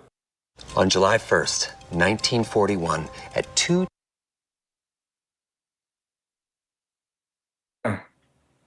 You have to. So what legal right could they, like, because it's an investigation, so how could they legally say that these text messages being brought into the case goes against this constitutional right? It could be hearsay, which is an out-of-court statement asserted for the truth of the matter, meaning you can't use that. It's rumors. And also authenticity. We don't know if it's David that's sending these text messages. We don't know that for sure.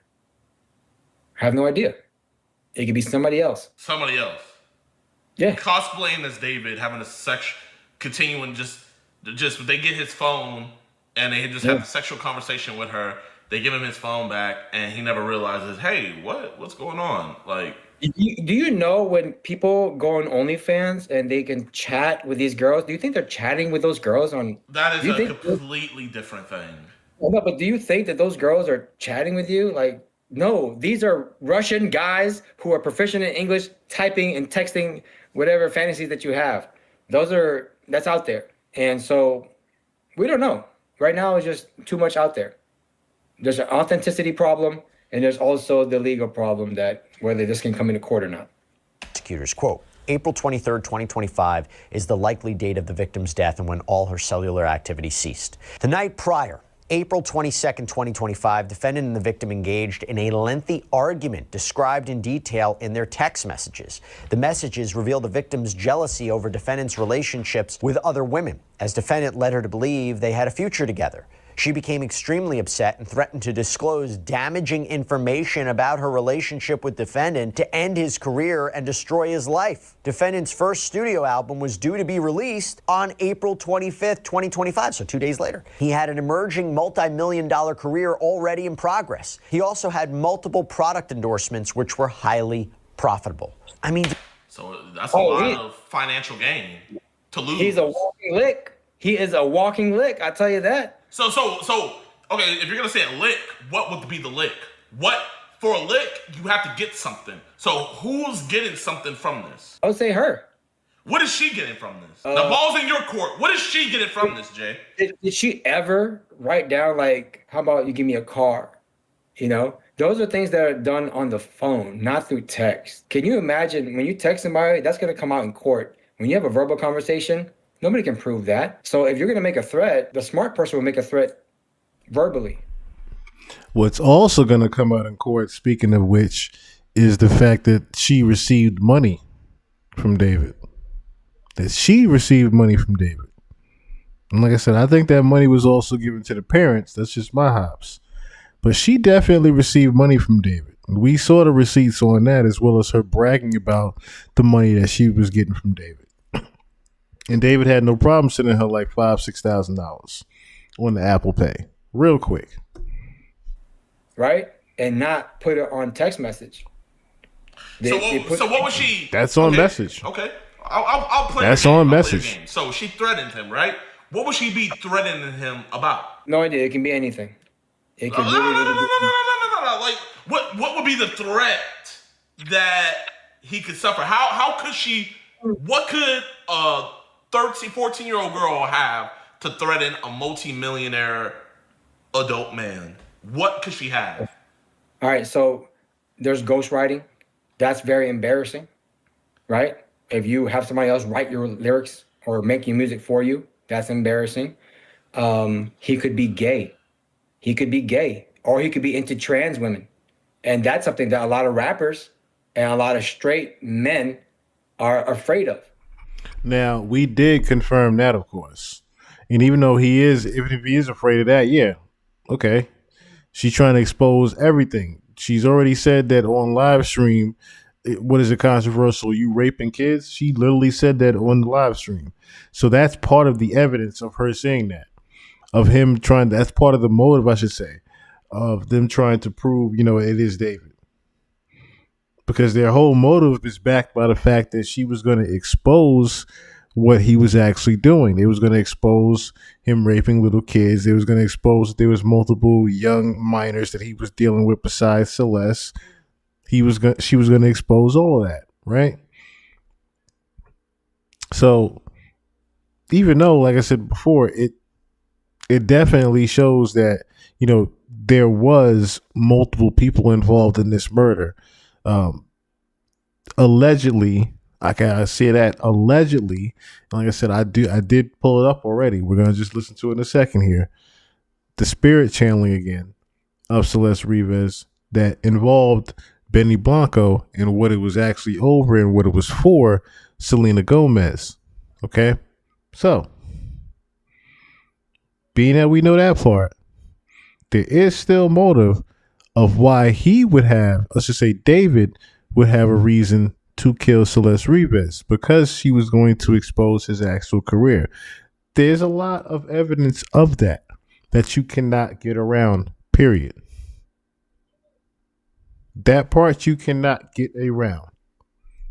And like I said, the pool part is where, like I said, I think that was for the baby being removed, or just making it easier for the body parts to be or should I say the body parts to be taken apart. Not necessarily using the chainsaw in that shit because you would get electrocuted. My whole thing is it was for the pregnancy. If she is around him and she knew that, that is a great tool to get what you want. So it wouldn't be, I don't know, maybe that she's a minor? Well, I know that from what you showed me is that she had this great opportunity to have an internship. And David was nice enough to allow that to happen. But sometimes when you allow somebody to be a part of your team, they get to see you personally.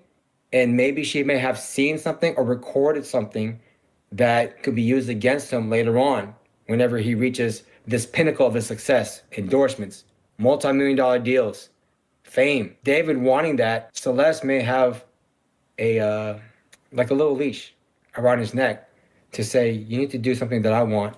If not, I'm going to expose you. And that's a real thing that happens. That's how extortion happens. Look, criminals are not just people who wear a hoodie, who runs up on you while you walk to your car. Criminals could be anybody. They could be the most... So she didn't have any evidence of him having sex with her, is what you're saying? I don't know that evidence, is what I'm saying. The only way I can see all that is once I become his attorney. Here's where things are going to fuck up at. Her having that passport and him taking her out of the country, not even just around the state and flying her around, but out of the country. That's where things are going to fuck up at, because this is where Steve Fisher kept saying there were transactions of money. People were taking money for Celeste. When he says those exact words, that people were taking money for Celeste, I already said that this was a human trafficking situation and that Celeste was bought by David. I had already said that part. Steve Fisher confirms, the lead investigator said out of his own fucking mouth the same exact thing I said. There were people that were receiving money. He said there were people receiving transactions for Celeste. With that being said,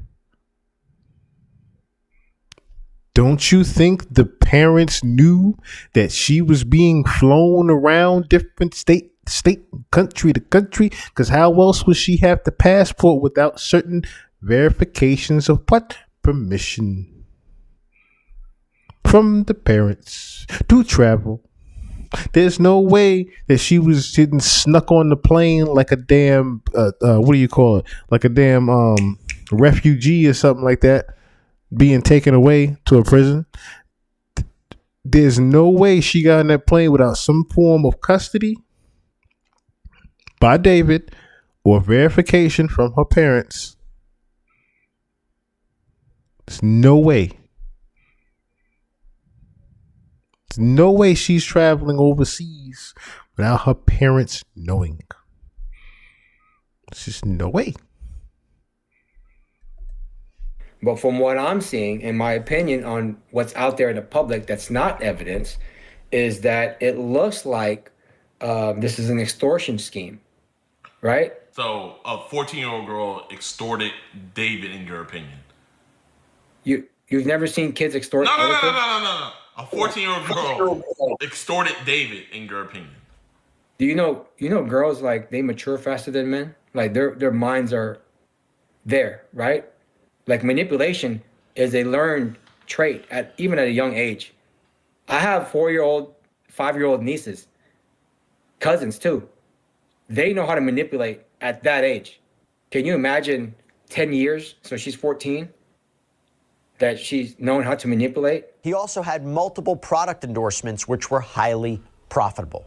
I mean, to give you an idea about what was at stake and what the prosecution may use at trial or a preliminary hearing, I mean, we told you in an episode yesterday that after David was arrested on murder and mutilation charges, the video game Fortnite announced it was going to refund players who made David-related purchases in the game, saying in a statement, we hear the concerns. We have a bunch of changes we're rolling out over time. The first one will be available on Tuesday, April 28th, when anyone who purchased one of these items will be able to get an immediate self-service refund. And right now, players who request refunds for David Cosmetics via player support can be refunded. And according to reporting from the Houston Chronicle, David's song, Locked and Loaded, became the game's first official theme song in 2025. Now he's being canceled across the board.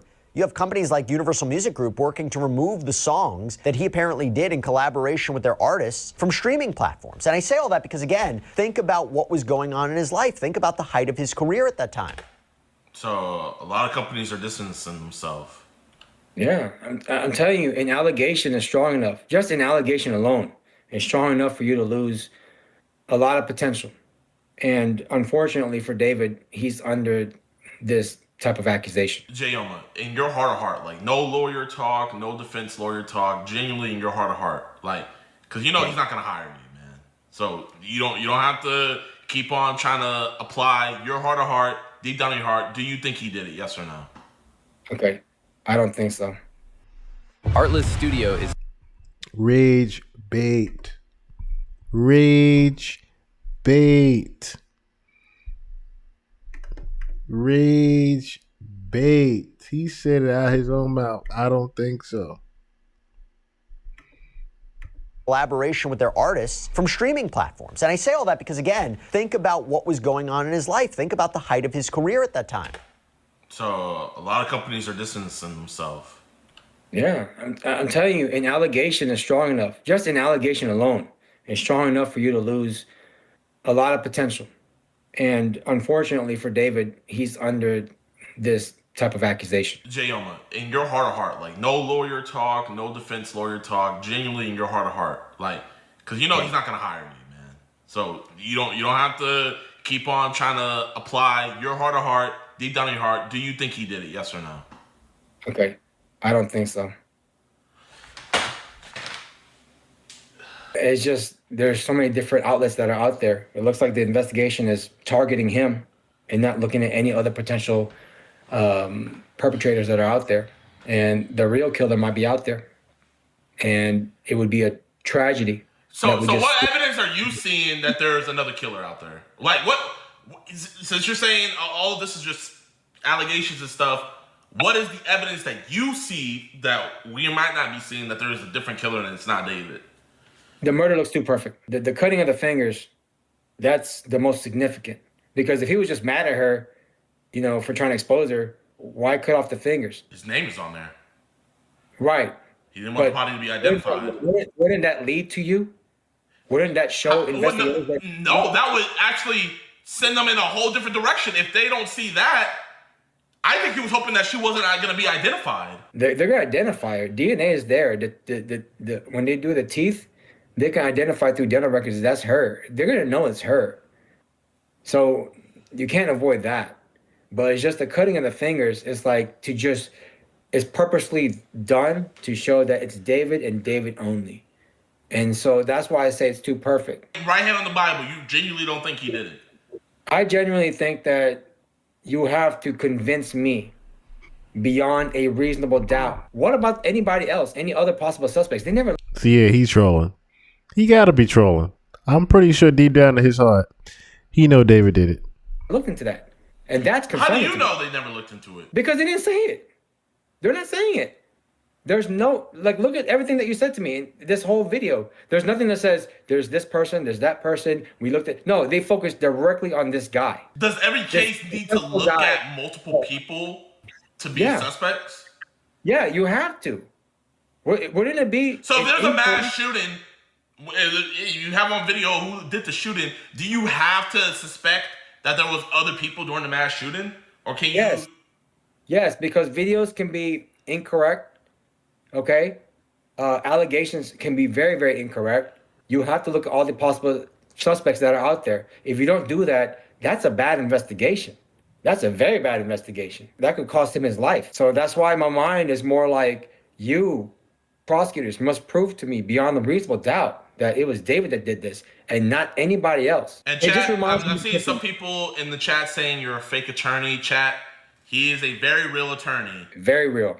With real results. I have to imagine the prosecutors are going to use this to establish the narrative that he couldn't let Celeste expose him, right? Again, these are just allegations. This is the prosecution's narrative, but you see where they're going. So investigators contend that April 23rd was when Celeste was killed, soon after arriving at that house in the Hollywood Hills. Quote, at approximately 8:40 p.m. on April 23rd, 2025, defendant sent an Uber to transport the victim from her Lake Elsinore home to his residence. They communicated before and during her Uber ride, which dropped her off at defendant's Hollywood Hills home around 10:10 p.m. At approximately 10:30 p.m., defendant sent text messages to the victim inquiring where she was.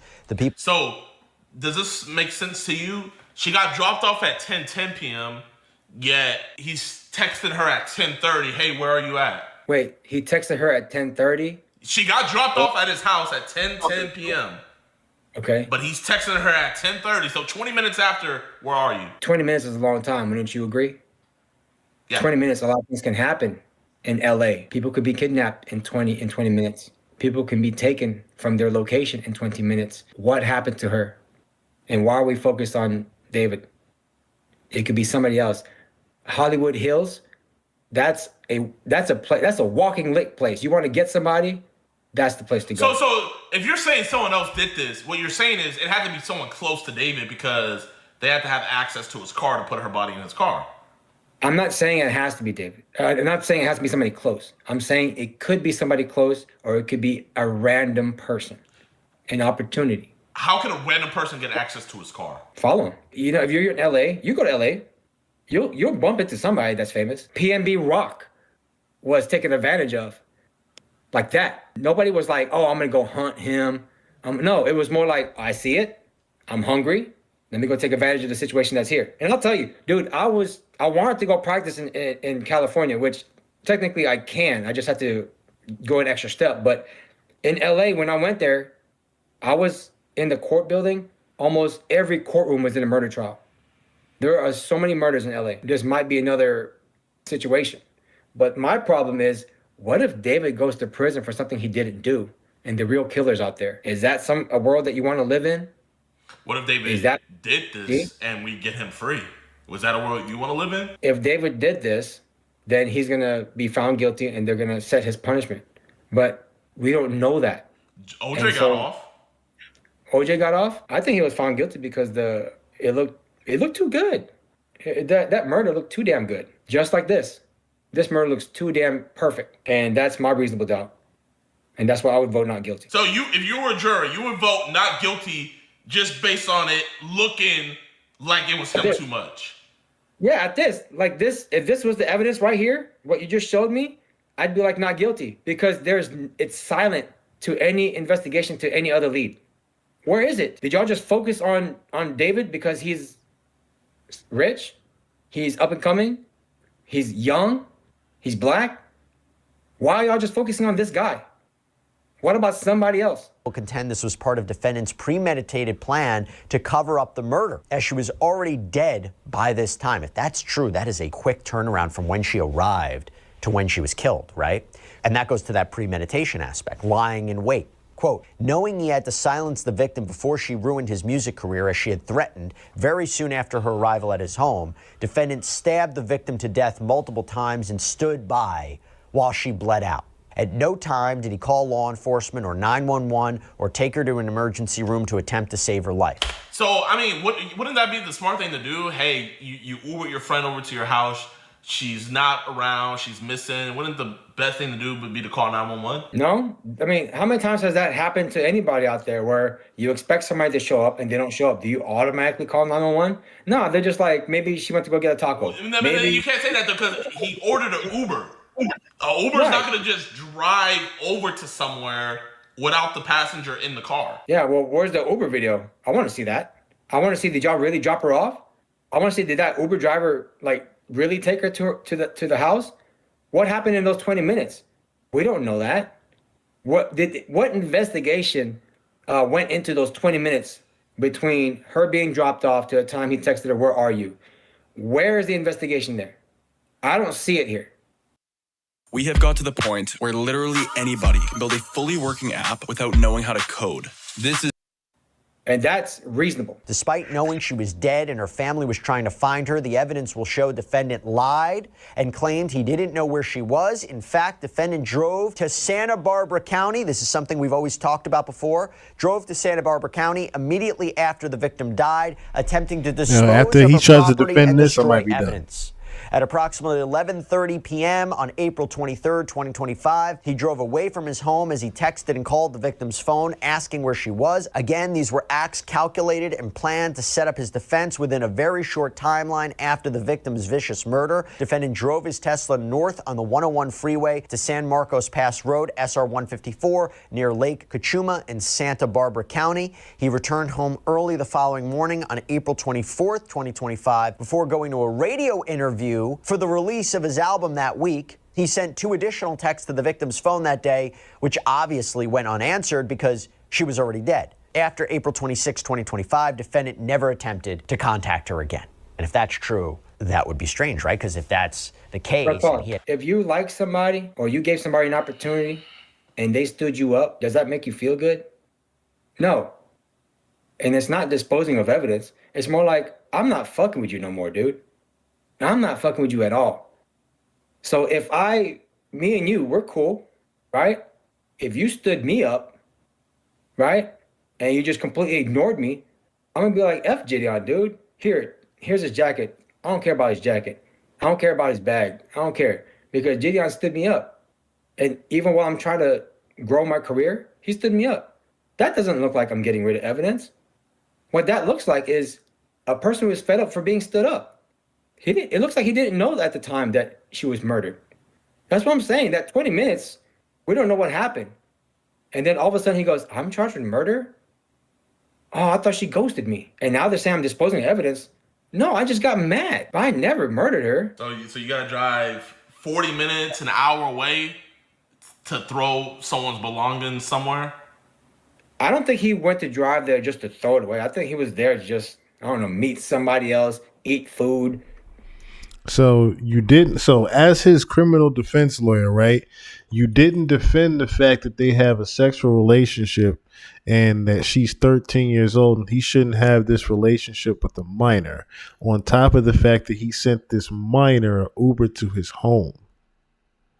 You didn't even defend that part, right? You didn't try to defend that part that is surrounding the entire motive that they're trying to put around there, right? Got it. You can be driving for, there's multiple reasons, but it's silent to that. We can't even ask that question because David's not on camera. And it would be stupid for him to even be on camera to describe the events because it's what happens in the courtroom. And from what I'm seeing, he don't look like he was destroying evidence. He looks like he was mad and just said, you know what, I'm just not going to deal with her anymore. So he took her passport over there just because he was done with her. I'm not fucking with you no more. I'm not fucking with you. You blocked me. I'm not fucking with you. I gave you this opportunity to learn. I introduced you to famous people, and then you just blocked me. Not only that, but you tried to extort me. You tried to ask me for a Rolex, and I'm not paying for that. And just because I say no, you're going to try to expose me for liking trannies or being gay. That's messed up. I'm fed up. I don't care about you anymore. Our friendship and this internship is over. Boom. Internship with a 14-year-old. So he fired a 14-year-old girl. A 14-year-old. Ask your chat. How many of y'all who's 14 years old who wants to get an internship and learn about the legal system? Who wants to be an attorney? And that's just being an attorney. How about Who wants to learn how to play music from Justin Bieber? Who wants to learn how to rap from Jay-Z? No idea what happened to her. Wouldn't he be desperately trying to get a hold of her? I think that's an argument that would be put forward by prosecutors. And then the filing gets into the incredibly disturbing details of how David allegedly cut Celeste's body into pieces.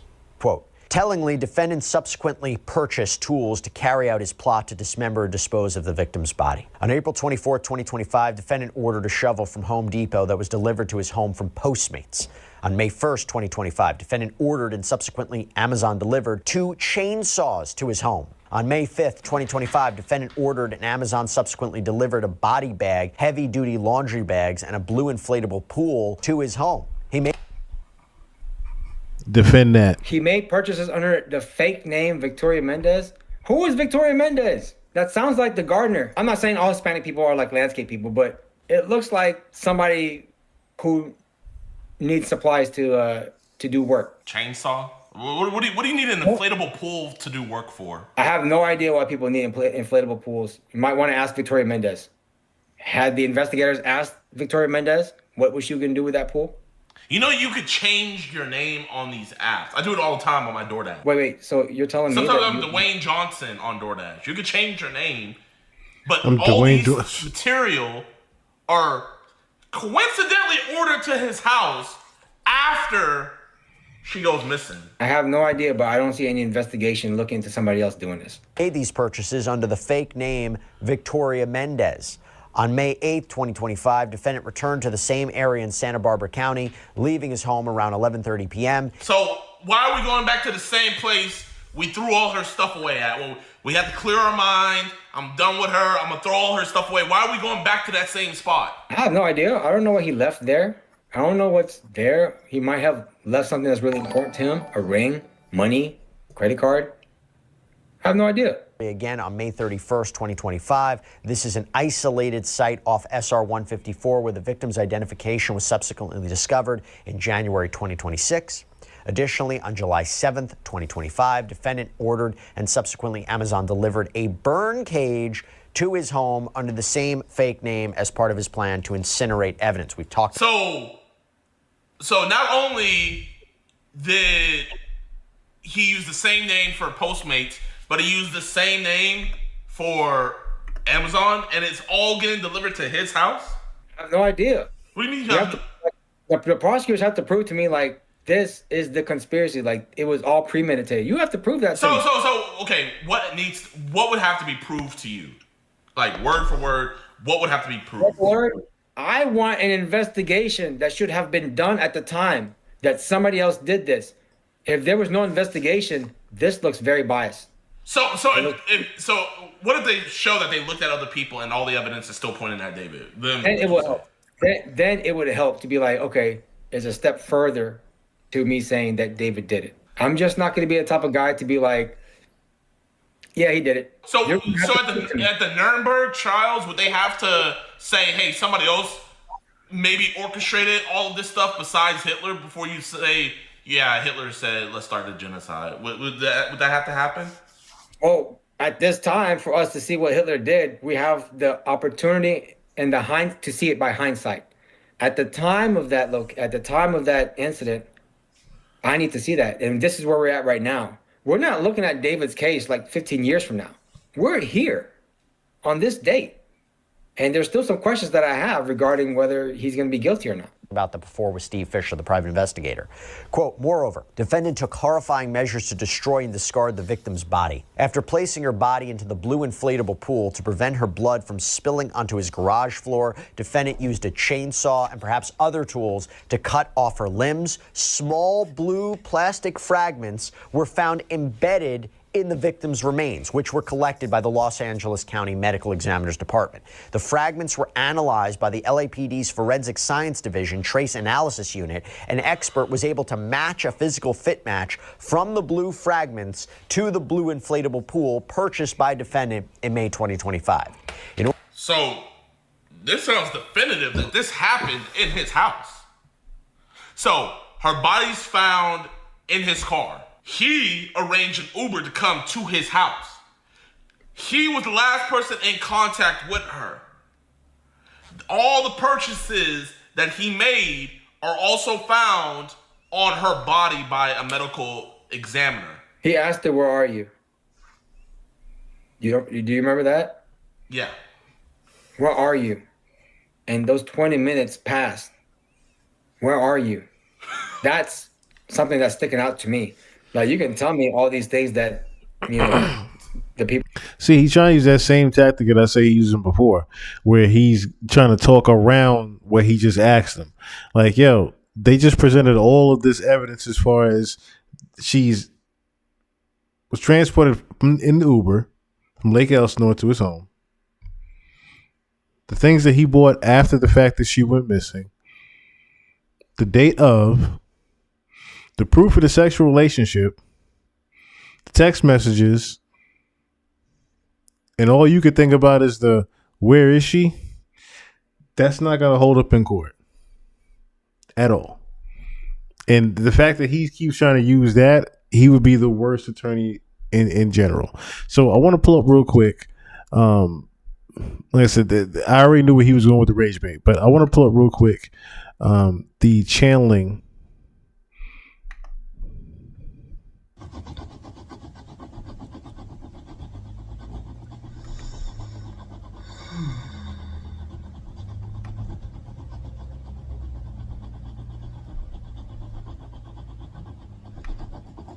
I can't tell if I'm in a... That's crazy how YouTube has the chat up here too from that day. I think I'm gonna leave it up here from everybody that was here that day. See, New Eyes in here, Scar Child in here, Chump Calm Down, Mafia Princess was here, Ivorani was here, D was here, The Mind's Eye. Just looking at it, Stella Blues in here. Everybody was in here that evening. Warehouse? Yep, see?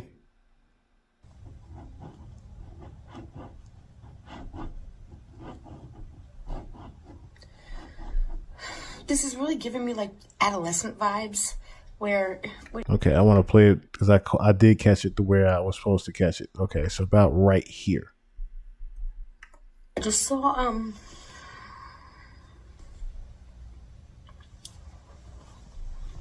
5 different people.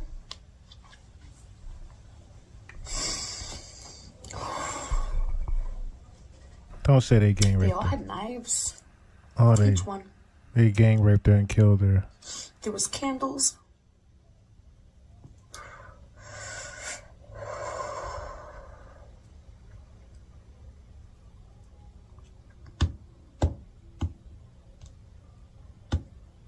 Oh, they just stabbed her up to death.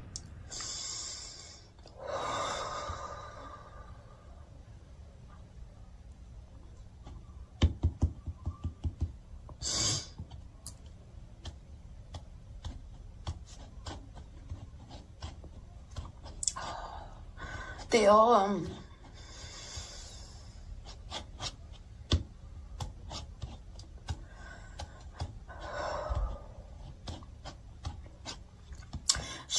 I can see her. She's tied up to the bed. I don't believe she saw the knives. I believe they were on a trunk, like some type of like briefcase trunk on a like table, like a... On a briefcase trunk. Remember in Romantic Homicide, he literally showed a briefcase full of bloody knives. That was literally in the Romantic Homicide video, was the bloody knives. Now remember, this lady that here that's channeling Celeste has no idea who David is. She's probably never seen a video of his or anything. So for her to catch Celeste saying that there was knives, and there was at least 5 different people with knives in a briefcase, and it lines up with Romantic Homicide. Oh my God. Metal table off to the side. She was okay with being tied up. They've done this before. She thought it was for a video, and it was. I believe there's a recording of this.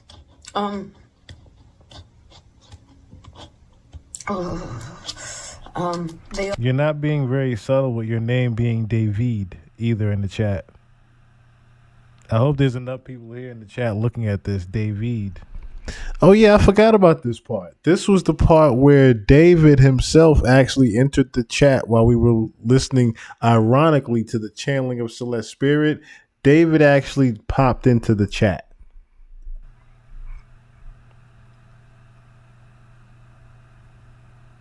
Oh, basically, Your name is not subtle. take a stab at her. The David right there, then the red right here. It says, on God, both of y'all tripping on the cool. This some silly ass shit. Just wait till the story unfolds. That's what the David said in the chat.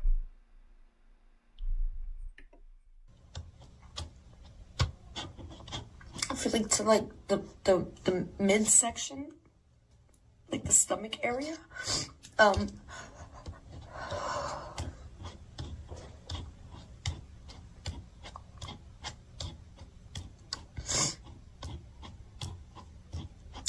hearing like these were the people that were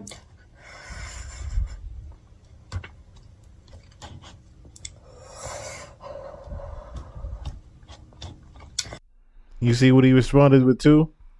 I hope they all looking at me too, bro. All right, Murray. the people that were doing this were like new recruits to this coven, this organization.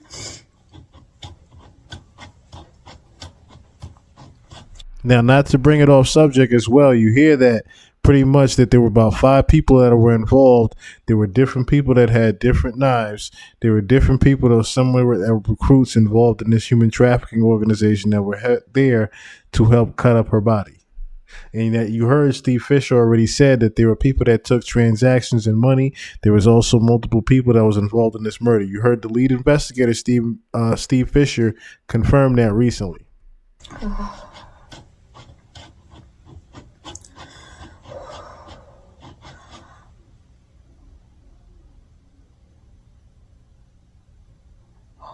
Oh my God.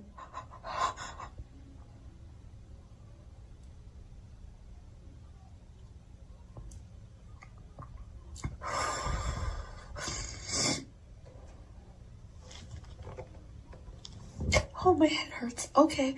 What?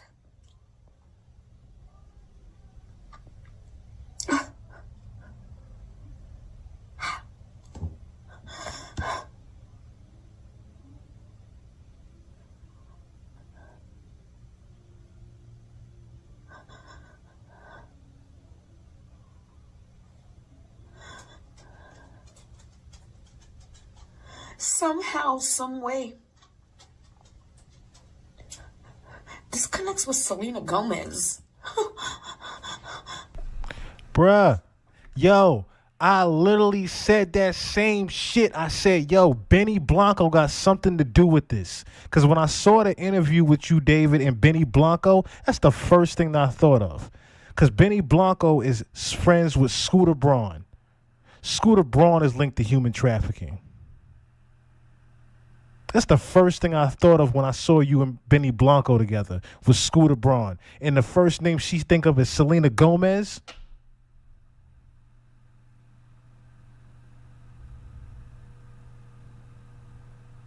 That's how I knew this was about human trafficking.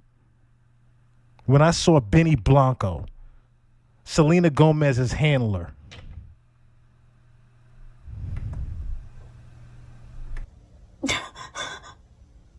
Oh my God.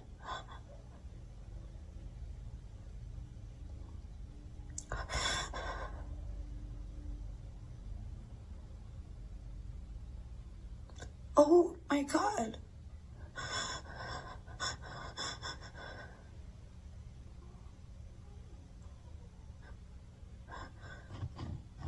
Her kidney.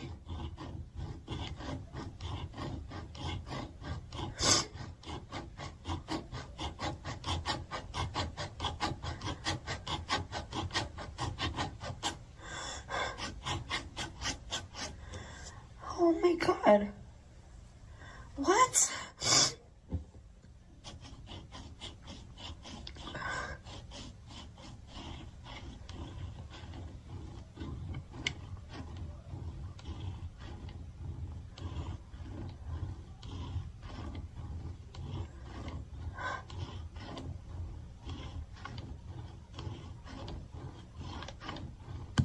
She's saying her kidney's gone.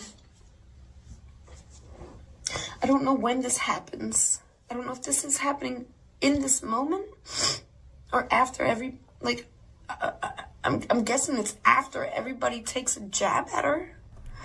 They took her organs. Pardon me. She's saying this connects to Selena Gomez and her people. Because I could see Kanika's face very fucking clearly. And didn't that happen almost 10 years ago? To the day? Wait, what? Kidneys usually only run her people. Wait. Kidneys only run 10 years. If you think about it, Selena Gomez lasts, kidneys, they say kidneys can last between 20 and 30 years, but if there are complications, they can only last about between 10 and 11 years. So that's how this was all about the kidney. Celeste's kidney matched for Selena Gomez because of the complications. You saw all throughout 2025 that Selena Gomez had complications, even her falling at the red carpet. She had complications with her body throughout the whole 2025 until supposedly she had that kidney surgery, that secret kidney surgery before her wedding, which was ironically the same month that they found Celeste Rivas. The wedding between Benny and Selena was the same month that they found Selena. Was the same month that they found Celeste Rivas. Say it again. Because I could see Kanika's face very fucking clearly. And that part as well, right? So Kanika Jenkins, this was a ritualistic sacrificing as well for Celeste Rivas and Kanika Jenkins. If you hear about the 10 years apart, pretty much this was a ritualistic killing on Celeste as well. And didn't that happen almost 10 years ago? To the day? What happened to Selena Gomez?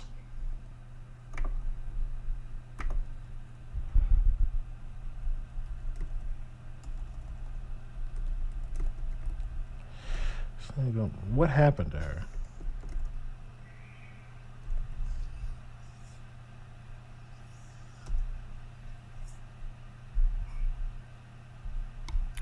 Well, I already said what happened, though, of course, but Me? What?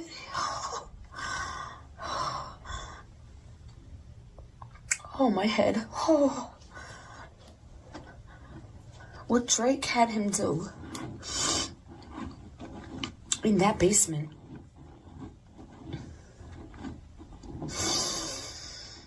Oh my God. okay, so the Liam Payne death, and I guess we're gonna have to go back over if there's any type of relation there, or it's just any connection to Drake and Liam Payne. Pretty much saying that Liam Payne was forced to do something by Drake that's in relation to this here. It's like torture chambers.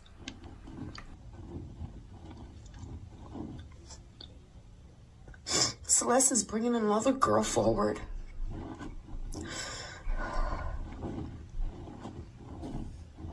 Gruesome by Drake is similar to Benny forcing David to do this. That's what they're saying. So how Drake was forcing Liam to do something, unfortunately, Benny was forcing David to do this as well.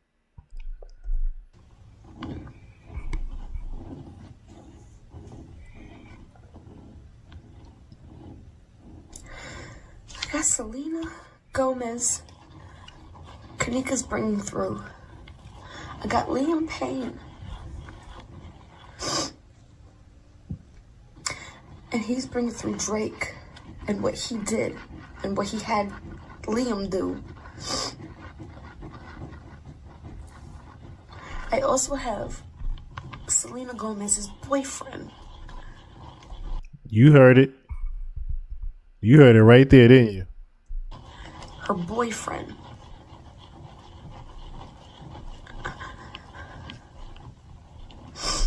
also get David. I also get like 4 people, recruits, new recruits. Somebody has said that in the chat too. What if there are recruits there? This is sick. Now, I want you to realize what she's also saying. She's not saying that Drake and Liam Payne are there. Okay? She's not saying that Drake and Liam Payne are there. She's saying that the situation is connected to them. This is sick. I don't believe all her organs are with her. Or in remnants of, not the same. And I don't think she died right away.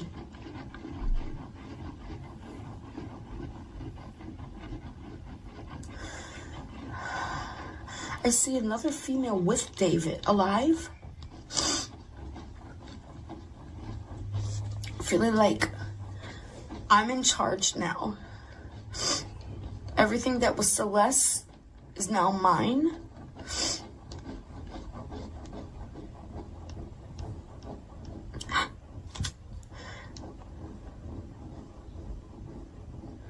This female, I believe she showed me that this female also helped. Oh, I want to vomit. Oh, helped dispose of her in different places. 3 different locations.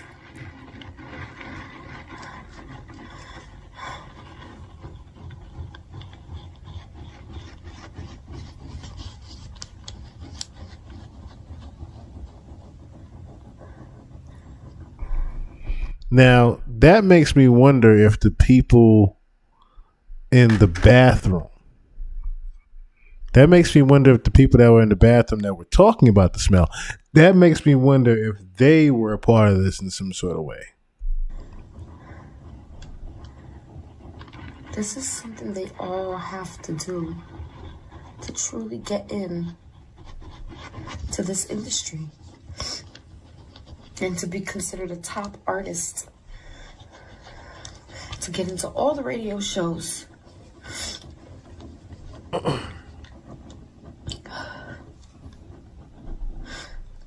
No, baby, no. She feels she truly loves him. It's brainwashing, baby. It's I promise you, it's just brainwashing. Dainty Delighted, what's going on?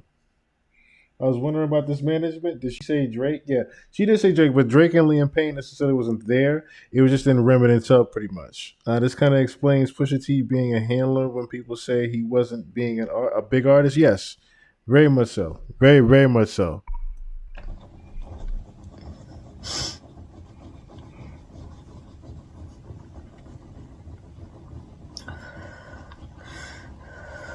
All right, so being that we have the confirmation of, I want to play this real quick because I don't want to run out of too much time here.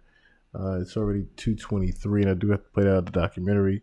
I want to play for you guys the interview with David and Benny, because I want to show you guys the date that this interview was also conducted, which I believe was around 20. Was it 2024 when they did this, or was it 2025? It was 2024, September of 2024, which would have been a year before they found Celeste, and a year before his wedding. I'm Benny Blanco. We're taking it way back. For someone who's never heard about you, anything, how did it all begin? Give me the beginning. Not like fetus, but like take me to like. I'll take 6 months. 6 months in. So basically, I played Fortnite from 2017 to 2021. Game came out in 2017. I was one of the first people to ever play the game. My goal on Fortnite. You were the first person? How? I had like this small group of friends that would literally spend 8 hours a day looking for the newest games that released on PlayStation. Okay. And I was playing Fortnite Season 1, like had all the passes, everything. Okay. So I played that game. I became a YouTuber. I was playing Call of Duty, Fortnite, all these different type of games. To try to become like the biggest next thing, streamer, Kai Cenat, everything. Did anyone care? No. Okay. 200 views my first video. What? That's and a then lot. A steady 60 after. Oh, 60. But then there was this trend on Twitter where if you put some songs in your videos to kind of make them a compilation instead of single clips, that they get more views.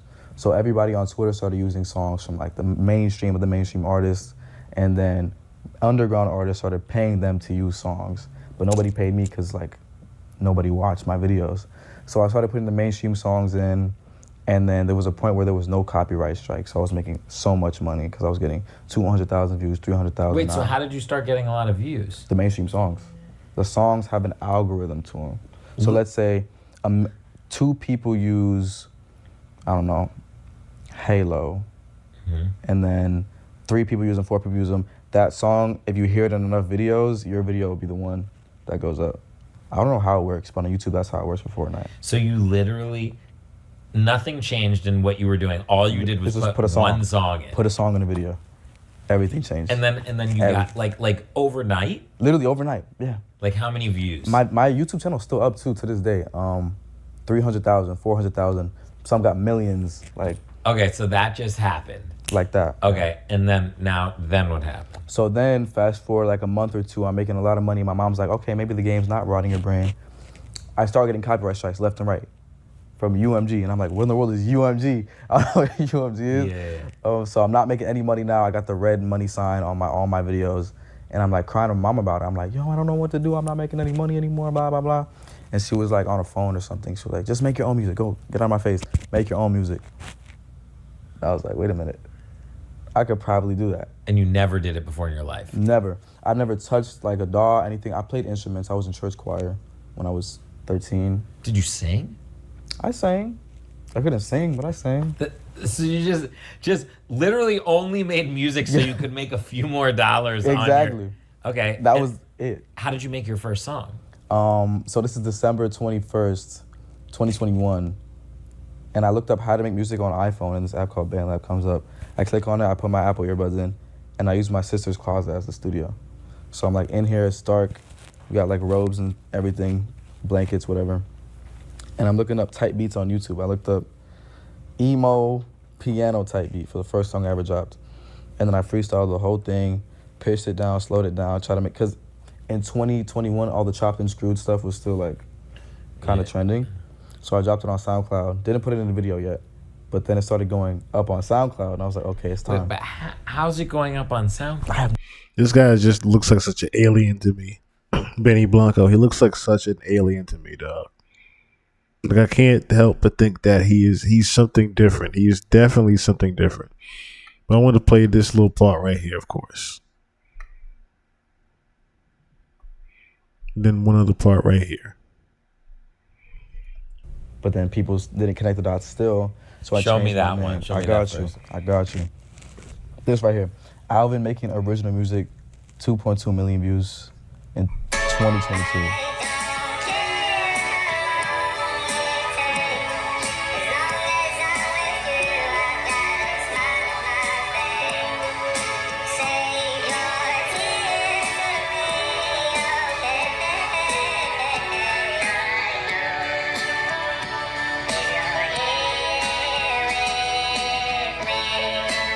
Bro, Alvin. So you did it. You put it out like that. Literally, I promoted it as a chipmunk, bro. And then what did people say? I don't know. Read the comment. I mean, the caption literally says, "If this does well, I'll release the normal version soon." LOL. And the comment saying, "Drop it, but lower the pitch. Why is it so good? Please drop. Wait, why is this actually good? Kylie Jenner used your sound. Alvin never misses." Like, it's crazy. Okay, and then you dropped the real one? Dropped the real one next day. Let me see. Then that TikTok went up, and then I got shadow banned. So, like, all the views went from millions to, like, 200,000, 100,000. But then I just, like, promoted it again. Hold on. And I was like, they put me back on the For You page, guys. The song is out now. I'm back, baby. Link in bio. And this is the TikTok that sparked it. And then that one. All the calls, yeah. That's crazy. Yeah. But then literally 2 TikToks later was the romantic homicide one, which has like 16 million views. Wait, what? Everybody, my mom was commenting on this one, bro. Wait, Like, so you made this one as Alvin still? dude, yeah. I believe Benny Blanco was trying to invest in David and to get him into superstardom, which is why in 2025 we actually started to hear about the kid like that. I believe Benny Blanco pretty much made a sell your soul to the devil deal with this kid David, and in return he had to do what he had to do to Celeste for Selena. That's what I believe. That's what I believe. Yeah, 17. Okay, so you're 17. Like, every label's called. Every single one, yeah. And how old are you at this point? I think I was 17. Yeah, 17. Okay, so you're 17. You're living in the middle of nowhere. Celeste was there. You heard her voice. Celeste is there. Yeah. It was like every label's called. Every single one, yeah. And how old are you at this point? I think I was 17. Yeah, 17. Okay. She just said his age. If you listen closely, you can hear Celeste. It was like every label's called. Every single one, yeah. And how old are you at this point? I think I was 17. Yeah, 17. Okay, so you're 17. You're living in the middle of nowhere. Middle of nowhere. You're uploading song. You're Alvin and the Chipmunks. You're a streamer and a video game player, and you're like slowly. Are you realizing yet, like, where you're like, whoa, I could take this music shit kind of far? That was when the music. They start like going up the charts on like Spotify. My brain busy. Yeah. So kind of I get kind of bored with that. Opportunity. It's like there's no excuses. You literally recorded it on your phone, and are having like huge. And I was like, "What's your mic?" And he was like, "Oh, it's just like some Apple headphones." He forgot half his studio. He forgot his microphone. I can't even. All right, we're ending this thing. First, I need to know, what are you doing next? New singles, working on the album, finishing the album, hopefully some songs with this guy, and we'll see you next year on tour. Yeah. Thank you. Here on Magazine. All right, so before... A murder that has become one of the most discussed crime cases of recent times is that of David Anthony Burke, who went by the stage name David. David was at the peak of his career. He dropped a high-charting debut album, he had millions of social media followers, and was significantly wealthy for a man only 20 years old. However, in September of 2025, detectives discovered the body of a 14-year-old girl that had been missing for months, Celeste Rivas Hernandez, in the trunk of his Tesla, decomposed, dismembered, and abandoned. And for months, people debated on whether they believed that this innocent-looking, clean-shaven young man with a melodic voice could do the things he'd been accused of. But now that David has been arrested for murder, and the prosecution have documented their evidence, the likelihood that this was some sort of setup has been significantly reduced. It became evidenced that David had a physical relationship with Celeste while she was still a child, and when they broke up and she allegedly threatened to expose the relationship to ruin his career, the prosecution believed he took matters into his own hands to protect what he'd built. But when you add the context that he made music constantly that included themes of blood, violence, and a romance that ends in tragedy, it's caused a lot of people to suspect that this outcome was something David always wanted. However, I'm not here to discuss theory and conspiracy. I'm here to clinically answer two main overarching questions. How did David's life engineer him to become someone capable of potentially murdering and dismembering a child? And if he did, then what mental mechanisms allowed him to carry on with life after the fact, knowing the body of the girl he was once intimate with was decomposing in his car? It's easy to just label him as pure evil and move on, but as a student of psychology, I find it crucial that we understand what happened to him in childhood, what were the warning signs, and figure out the why that surely exists in this story.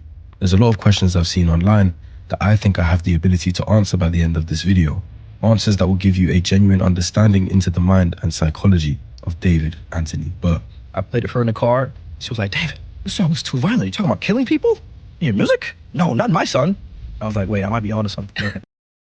I run a podcast solo. No producer, no editor, no tech skills, just Riverside.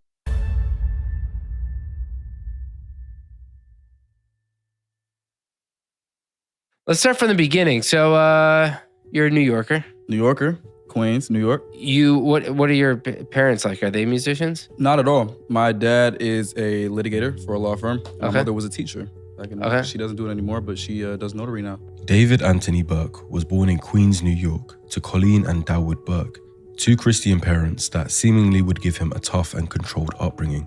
Everything we played in the house, music-wise, was just Bach, Beethoven, Mozart, gospel music, like classical stuff, instrumentals only. Like, we didn't listen to any other music. There was no like Lady Gaga and all the popular artists everybody was listening to. We never could listen to that because my parents just wouldn't let us.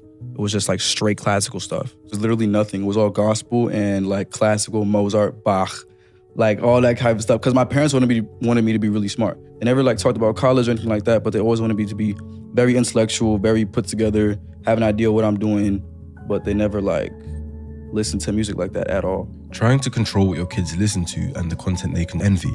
And instead of David accepting this, he tried to find a way around it. Did your parents put sort of a cap on what you could and couldn't listen to in the Nah, I house? was sneaking It around. wasn't like that. I had this little iPod. I used to sneak. I got it with me right now too. I still got these. I used to Oh sneak around with the my iPod God. Touch. I used to sneak around with the iPod Touch and download things off iTunes and stuff like that. The sneaking around his parents like this is consistent with reactance theory, proposed by Jack Brem in 1966. When perceived behavioral freedom is restricted, individual establishes that authority is to be managed through concealment rather than confronted directly. This pattern would then reoccur later through his adult life. It didn't help David that his private school life in New York also consisted of bullying and teachers picking on him, so he had an uneasy time both at school and at home. I hated New York at that point. Like, Why did I you didn't hate like it? my school. I was at a 'cause you private see it. school, and they treated me so horribly, dude. Why? It was insane. I don't know. All the teachers had it out for me. My little brother could testify to that too. Dude, they just had it out for me all the time. I don't know what it was. I would just do nothing to nobody, and the teachers would just pick on me and bully me for no reason, bro. I wanted to leave that place so bad. And he got his wish as they moved to Houston, Texas, and he found it slightly better at his new school. But he was a kid that didn't really seem to find anything that stuck. His parents tried to get him into music, but it wasn't stimulating enough for him at that time. She put me into piano lessons when I was 7, and then I quit that after a week. She was like, okay, I'm not gonna pay for it if you don't like it. Quit that. I went into she put me in a church choir when I was 8. Quit that. And then I was in middle school band when I was in 7th grade. I played the flute, and I quit that. But he never developed into a conventionally social child. He describes himself as a people watcher rather than a member of a friend group, sitting apart in cafeteria settings and constructing fictional narratives around classmates that they were unaware of. At school, before I was homeschooled, like middle school, elementary, I would look at these kids, like at cafeteria, at lunch was like my playground, like my brain's playground. Like there's so many different kids and they're all doing something different. I would just sit there and I'm a people watcher. I would just inspect them and like write about them and stuff like that. And I kind of brought these characters to life that were inspired by my classmates. So every time I would write like a short story, I'd have these different classmates in these stories and they would never know. It's like different names and everything, but they were inspired by my classmates. This preference to observe people and create these stories was an early marker that he had a natural tendency to see people as subjects for analysis rather than reciprocal social partners. Combined with his bullying in New York, it suggests he felt more inclined to exist on the edge of social bubbles rather than in them, present but not integrated, watching but not connecting. He says he began writing poetry in the 5th grade and pursued anime, gaming, and creative fiction from a young age. Yeah, ever since I was young, I really just liked anime, gaming, and poetry. That's it. I remember reading my first manga when I was in 5th grade. Dragon Ball, Tokyo Ghoul, and see these fantasy characters with powers and all that. That weren't superheroes, and that inspired me to start writing and write my own stories about them. But just in case his parents couldn't give him any more reason to resent them, they took him out of public school, the only place he was getting any sort of socialization, the place where he was letting his imagination run wild, and they instead placed him on an isolated homeschool curriculum. Transitioning from public school to homeschool is tragic. The first 2 years was tragic. Tragic? I was asking to go back to school almost every day. My brother too. Was the decision to move from public schooling to homeschooling a difficult one? It was, and it wasn't mine, it was my parents. So there's 2 different types of homeschooling in America. There's like group homeschooling, where it's parents that don't want their kids to be in public school environments, but they still want them to be in social groups. So you have homeschool kids that meet once a week at a specific place, and they play like extracurricular activities like basketball and stuff like that, so they can socialize, and they do the work on paper. And then there's a second homeschooling where it's just strictly on computer. That's what I did. They didn't let him enroll on the socialized model involving group meetings with peers, but a fully computer-based, home-based program with no structured peer contact whatsoever. From a developmental psychology standpoint, this is the most significant single environmental factor in his profile. Erikson's 8th stage model identifies adolescents, approximately 12 to 18 years old, as the critical period for identity versus role confusion. The developmental task of forming a stable, coherent sense of self through peer interaction, social experimentation, group belonging, and the feedback of others. Removing a child from that process during its peak window doesn't simply slow development, it redirects it, and they don't develop normally. And the main damage that came from that cutoff was socializing. None of his peers stayed in contact with him following the transition, and he was all alone. I thought I had a lot of friends in middle school. And then after being homeschooled, nobody's hitting me up, nobody's asking me like, where am I at? Why am I not coming to school today? It made me question like, what is a real friend? And do I have any of those as well? Especially when I was transitioning from public school to homeschooling and nobody like hit me up on Snapchat when I was like streaking everybody. My Snap score was like 250,000, bro. And nobody hits you back? Nobody, dude. What the That's what I'm saying. Like nobody, like who, you not at school? Where'd you go, Dave? Like nobody, like did I really have friends? And you start to question things. Oh, like, totally. About your everyday life. It's like who's really there for you at the end? I mean, dude, homeschooling really takes a toll on a kid. Like isolation. Yeah, and there's outlets like I know I made a couple friends now that were homeschooled, but they had like these groups that they would go to like bi-weekly and just to socialize. But I didn't have that. Like David would start to feel a growing disconnect between himself and his age mates, and an acute awareness of experiences that he was excluded from. I've gone through his TikTok, and this was clearly what hit him hardest. He was emotional seeing homeschool proposals. He has another post titled, What It Felt Like to Be a Homeschool Teen, and I won't play the audio for copyright reasons, but the lyrics go, everybody's falling in love and I'm falling behind, as he visibly shows his frustration at that fact. He missed out on having high school relationships, but had to watch everyone else get to have one through Snapchat. His former peers got to post relationship quotes and pictures with their partner, whilst he stayed at home, unable to do anything but watch.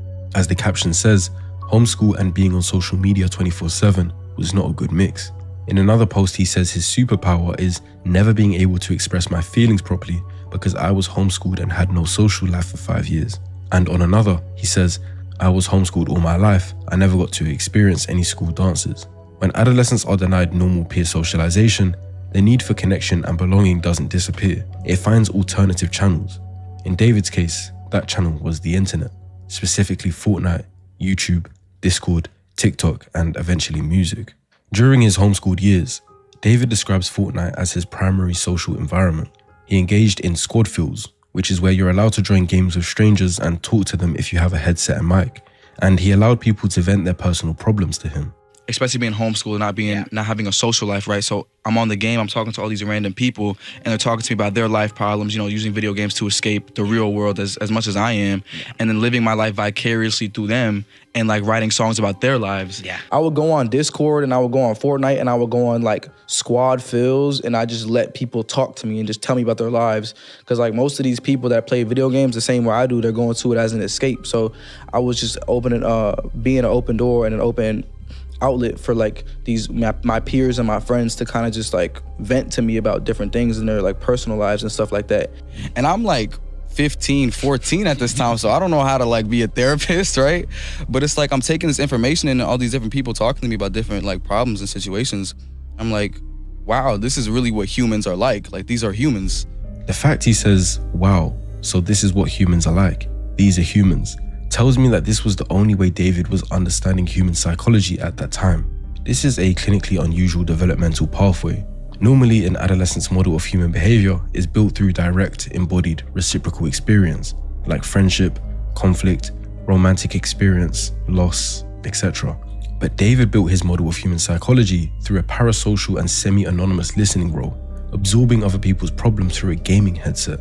This produces a specific kind of social intelligence, highly observational, empathically competent on an intellectual level, but fundamentally disembodied. He understands humans like a researcher understands subjects, not as a participant understands his peers. Pretty much, he was using the internet as a study subject. Pretty much how scientists study a rodent on a mouse wheel. He pretty much just started studying human interaction early on as a kid. You would think most kids, just doing their little things, streaming and whatnot, they would just be having fun with it and whatnot, right? Trying to make some money with it.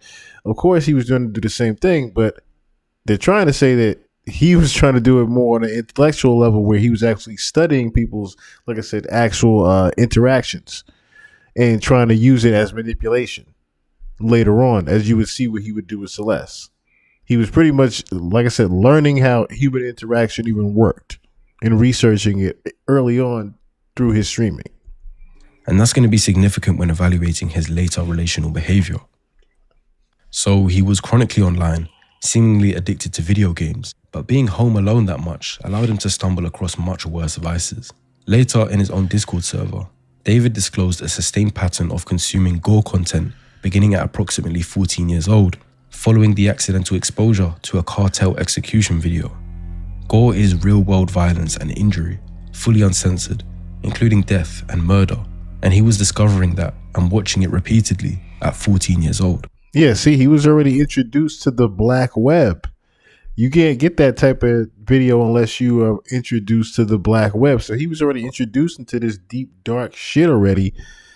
He already had the sick mind. He describes a progression from initial shock response to habituation, saying, "It got to the point where I don't even cringe when I see it anymore," to then developing a dissociative response, claiming he started laughing at one point, but then escalated to deliberate intentional use. So that already shows where his fascination even came from for the bloody videos and the homicide videos, pretty much killing people. He already started to build a fascination with it once he saw it. Now, this is coming from someone also reading this and hearing this. I'm a horror gore fan. I've told you guys this numerous times before. I do like to see it because I feel, there's an artistic expression in some of it. You know what I mean? But of course, you guys know I'm not going to go off and do any of this shit. I just like seeing it in the fucking movies. That's about it. I watch gore to disconnect the part of my brain that feels empathy to the wrong things. We have something called an amygdala, which generates the brain's threat and disgust response to violence. Repeated exposure to graphic stimuli triggers habituation and desensitization. In simpler words, the threshold for what makes the brain want to cringe and look away rises because the stimulus is no longer threatening due to seeing it so much. What David describes in his Discord is consistent with this process in adolescents, whose prefrontal regulatory systems are still maturing and therefore less equipped to contextualize and contain the desensitizing effect. But what distinguishes David's disclosure from typical adolescent experimentation is that last part. He doesn't describe watching gore for entertainment or shock value. He describes it as an emotional engineering exercise, a deliberate attempt to modify his own empathic response.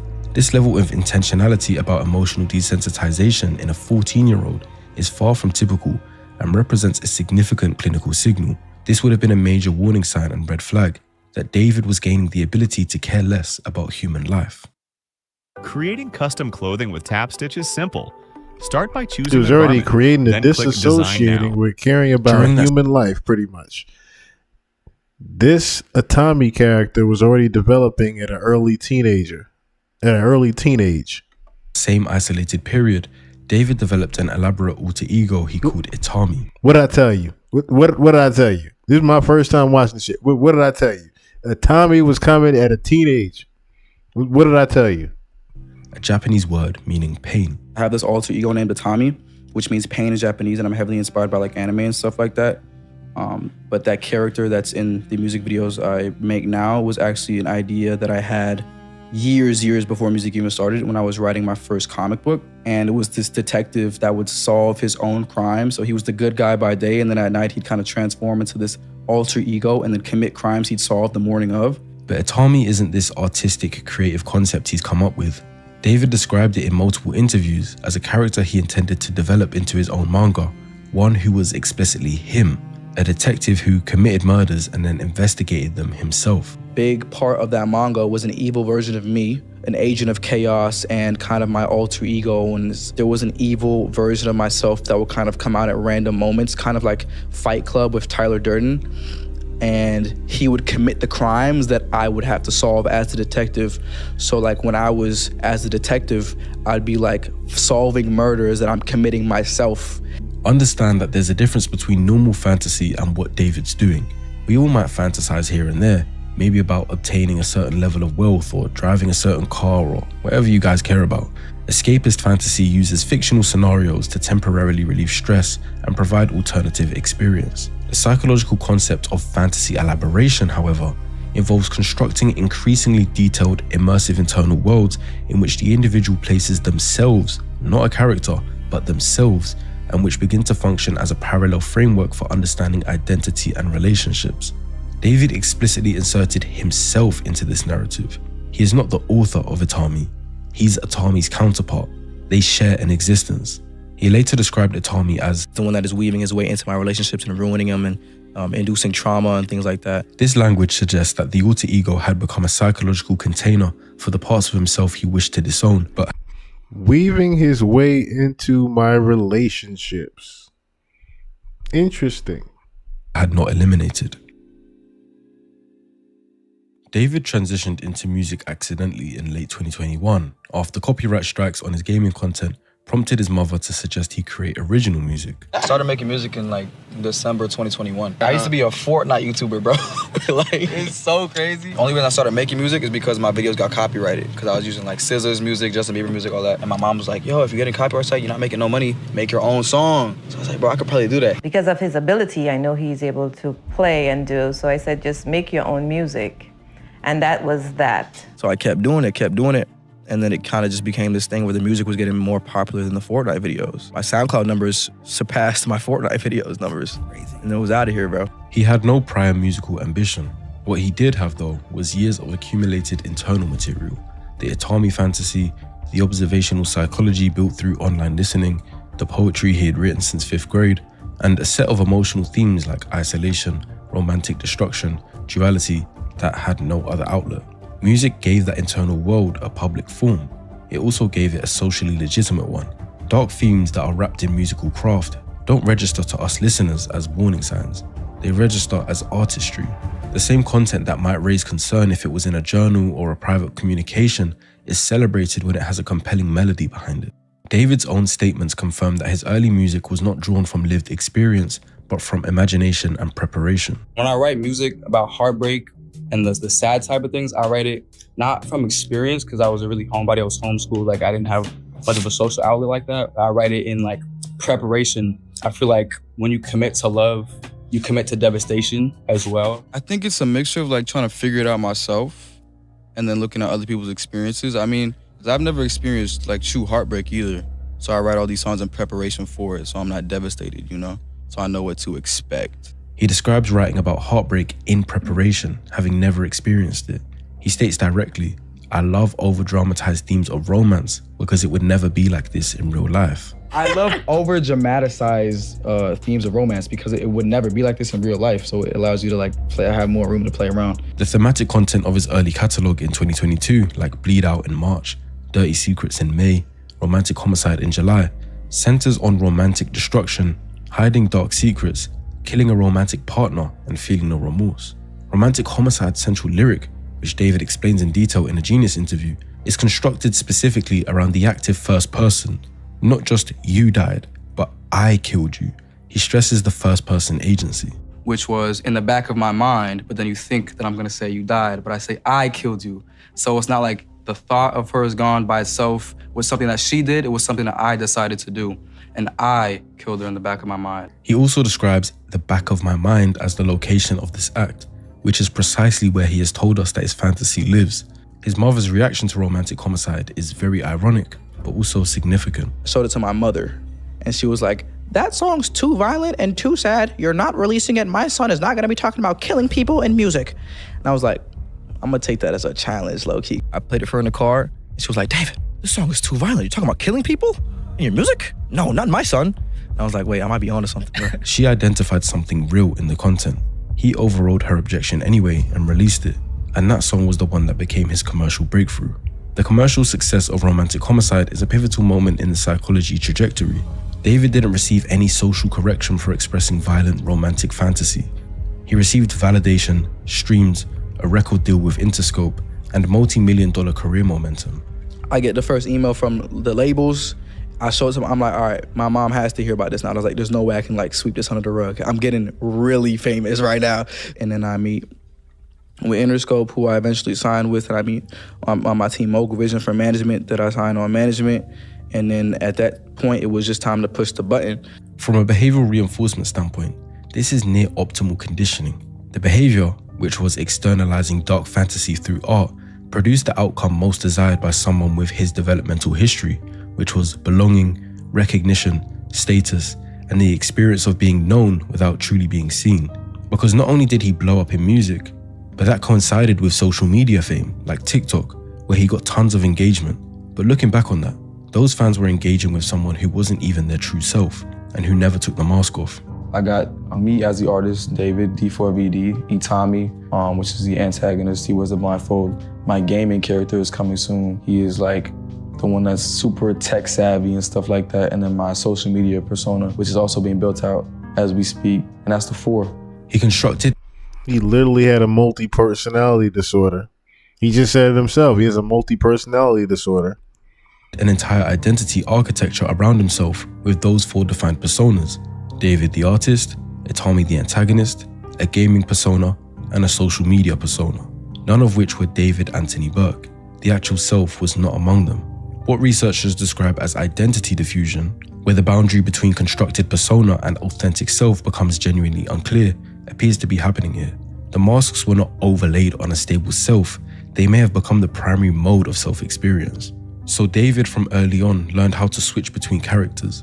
In private, he could be this antisocial kid with dark fantasies. In interviews, he could sound smart and sophisticated. And on TikTok, he could do his best to be relatable and goofy to his audience. That ability to switch became something that we now potentially know might have helped him deal with the consequences of his future actions. Sedence 2.0 is now on Artlist, and you can get precisely what you want. Yeah, hi, I'll have the, I hate ads. According to prosecution documents, David and Celeste Rivas Hernandez first made contact online in January 2022 when she was 11 years old and he was 16. This reportedly happened on Fortnite, which would be consistent with how David got his social interaction when he was homeschooled. The prosecution documents confirm a physical relationship began in November 2023 when Celeste was 13 and David was 18. So they knew each other online for almost 2 years before ever becoming intimate. This is purely my opinion based on available context and evidence, but I don't believe David sought out Celeste in a predatory form, looking for a minor specifically because that's what physically attracted him.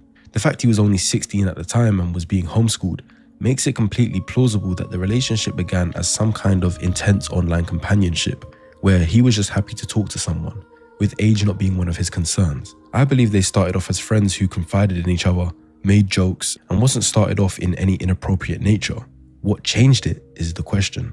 The evidence that the prosecution are bringing forward documents a pattern that David was grooming Celeste in stages that got gradually more intense. The first thing he did was make her feel special. He released a romantic homicide music video on Celeste's birthday. He then recorded a song titled Celeste in December 2023, expressing deep personal obsession, and he continually maintained her presence in his Discord server. The song Celeste references the girl with my name tattooed on her chest, a detail that subsequently materialized in reality when Celeste had his name tattooed on her finger and shared it in the Discord server in July 2024. He also never publicly posted her on social media, but would post pictures where she's present but not identifiable, or captioning posts referencing having a girlfriend to show his fans he was in a relationship, which gave his romantic music credibility. Another thing he did was use financial control. Prosecution documents confirm that after Celeste's parents removed her phone from her in February 2024, David drove to Lake Elsinore where she lives and paid a classmate $1,000 to provide Celeste with a new phone he had purchased so that they could maintain contact. This was done after law enforcement had directly informed him that she was a 13-year-old runaway. Despite her parents and law enforcement trying to stop David from connecting with her, he chose to go around them anyway. He then isolated her from her family and support system. There's debate on whether Celeste had the best home life in the first place, but David definitely capitalized on that and took advantage of her vulnerability. Throughout 2024, the prosecution documents confirm that Celeste spent significant time at David's Hollywood Hills residence, accompanied him to Las Vegas, London, and Texas, and was repeatedly reported missing by her family. This pattern of running away is consistent with successful grooming. The victim's primary attachment has been displaced towards the perpetrator. David had become the new safe place in her eyes, which is really sad to think about in hindsight.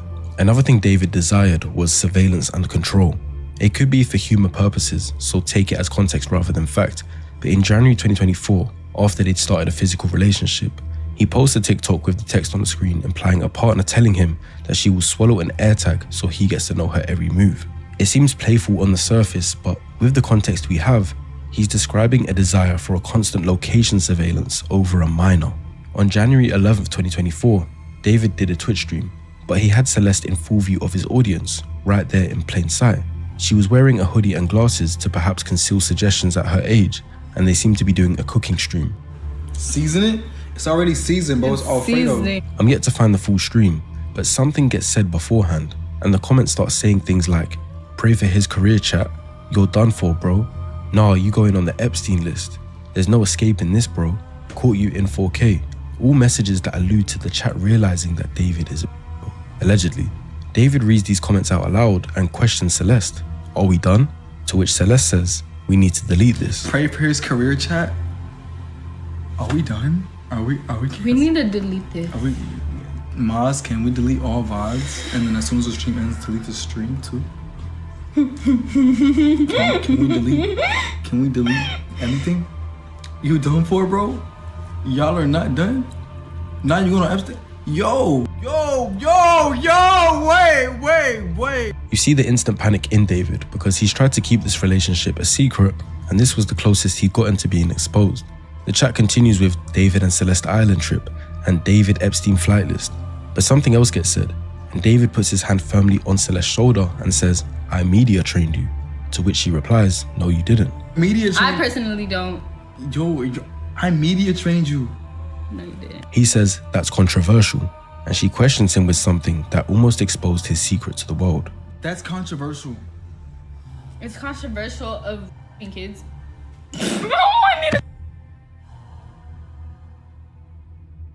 Really good. Okay, it's been a good one. Bye. Bye, guys. Mwah. Oh my. Delete everything. Delete everything. Everything goes. She seemingly regrets saying it straight away, and David ends the stream. Of course, I have to preface that streaming clips get taken out of context all the time. What we don't know is what was actually said beforehand, and the chat could have been referencing something completely different. But what we do know is that David was making attempts to media train Celeste, in his own words. Due to him understanding what he was doing was wrong, this is an attempt at power control, because by giving her instructions on how to act, she's molded to become more obedient. It's crazy that this Twitch stream is almost a mirror of what the prosecution are alleging David did to Celeste over a year later. When he was on the verge of getting exposed, he tells his mods to delete everything, to physically discard of the evidence so that no one can find out the truth. He did what he needed to maintain control over the narrative, and panics when there's a risk of the mask slipping. Prosecution documents state that Celeste and David broke up in November 2024, though text messages confirm a continued contact through to at least March 2025. The documented text exchanges describe Celeste growing distress at the nature of their relationship. She messaged, according to prosecution filings, all we do is have sex and just hang out, man. I want more than that for myself. If you notice, the prosecution frames this as evidence of David's manipulation. This is because of the context that is supposedly surrounding this message.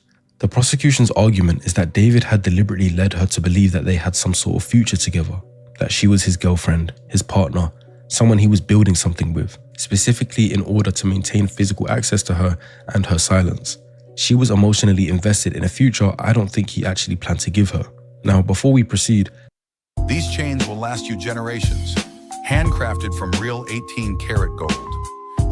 I have to reiterate because I know how soft the YouTube guidelines are when it comes to active cases and demonetization, but David is only alleged to have murdered Celeste Rivas Hernandez and has pleaded not guilty. So take what I say next as opinion, as rumors, as theory, but not fact, because his behavior over 2025, if not guilty of the murder, just looks like normal behavior. But that's also the problem if he is guilty, because only a psychopath could do what's been done to Celeste and go about life as normal. On the night of April 22nd, 2025, prosecution documents describe a lengthy argument conducted over text messages. Celeste had become aware of David's relationships with other women. Although they supposedly weren't in a relationship anymore, this triggered Celeste, and she threatened to expose their relationship publicly and destroy his music career. His debut studio album, Withered, was scheduled for release April 25th, 2025, so 3 days later. On top of that, he had a multi-million-dollar career, active endorsements, and a world tour booked. The prosecution alleges that at approximately 8:40 p.m. on April 23, 2025, David ordered an Uber to transport Celeste from her Lake Elsinore home to his Hollywood Hills residence. She arrived at approximately just after 10 p.m. The prosecution alleges that shortly after her arrival, David stabbed her multiple times and stood by while she bled out, making no attempt to call emergency services. At approximately 11:30 p.m., he drove north on the 101 freeway to Santa Barbara County, texting and calling Celeste's phone as he drove, a pattern the prosecution characterizes as a deliberate attempt at a cover story. He returned home early on April 24th, went to a radio interview for the album, and attended the album release party later that evening. The prosecution then documents evidence of David's poor attempt at concealing the crime and dismembering her body, which he then left in the front trunk of his Tesla. Burke placed her body in the inflatable pool he'd ordered to prevent her blood from spilling onto his garage floor and used a chainsaw to cut off her limbs. Surveillance footage confirms David drove his Tesla for the last time on July 29, 2025, before parking it on Bluebird Avenue in Hollywood Hills and departing for his concert tour. And this is the alleged story we have so far on how David potentially murdered Celeste and then continued with life like nothing happened. The following analysis I'll give is based on if the evidence presented by the prosecution is factual and proven, and is just my opinion. But the first thing that I believe to be true is that David demonstrates a dark triad personality. The dark triad is a mix of three personality constructs: narcissism, Machiavellianism, and psychopathy, identified in psychological literature as co-occurring and collectively associated with manipulative, exploitative, and callous interpersonal behavior. And I believe all three appear relevant to David's documented behavioral profile. Narcissistic personality disorder, or NPD, is characterized by grandiosity, a persistent need for admiration, entitlement, and a lack of genuine empathy.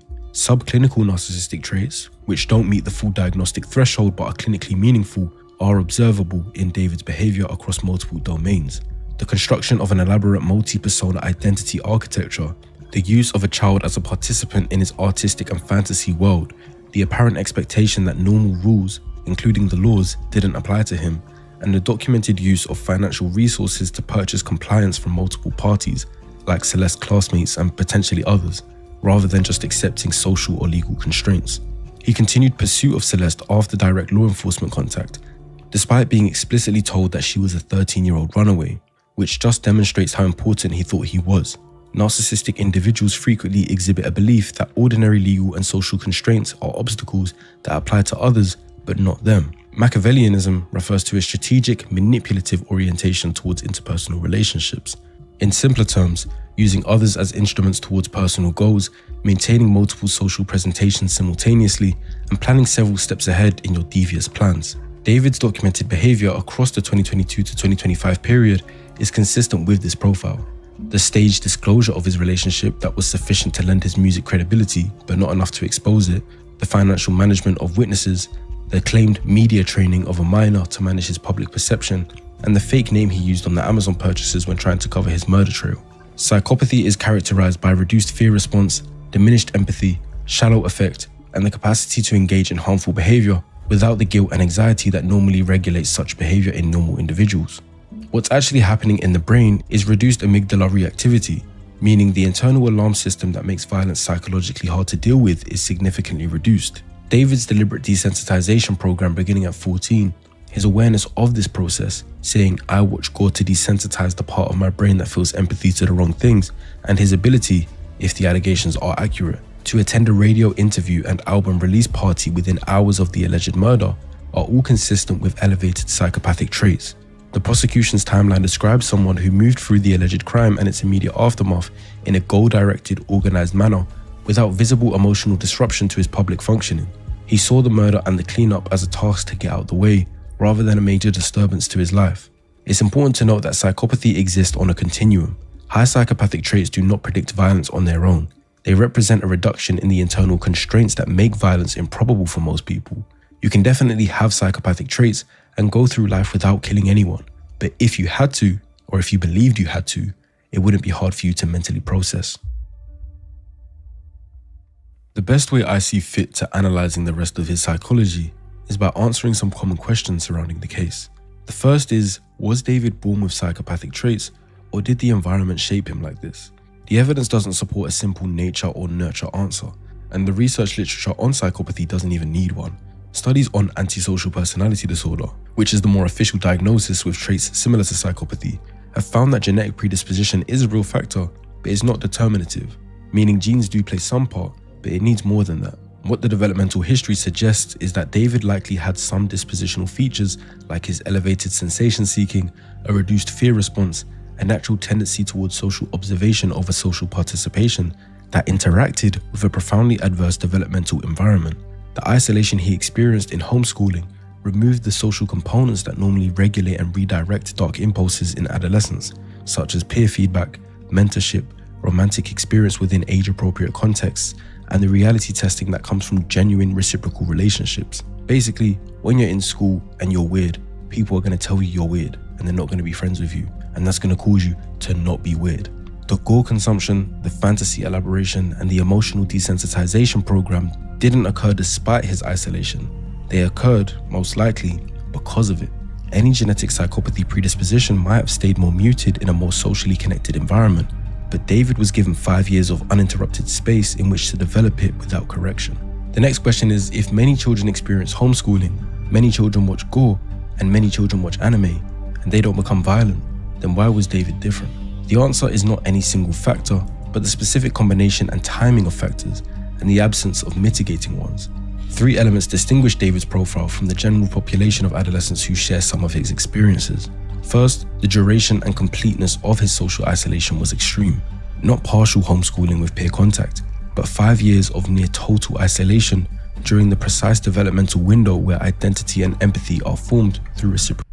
So I'm thinking about this as he's saying this, right? This also would explain why his brother wanted him to get the death penalty as well, because he pretty much didn't have any interaction with him.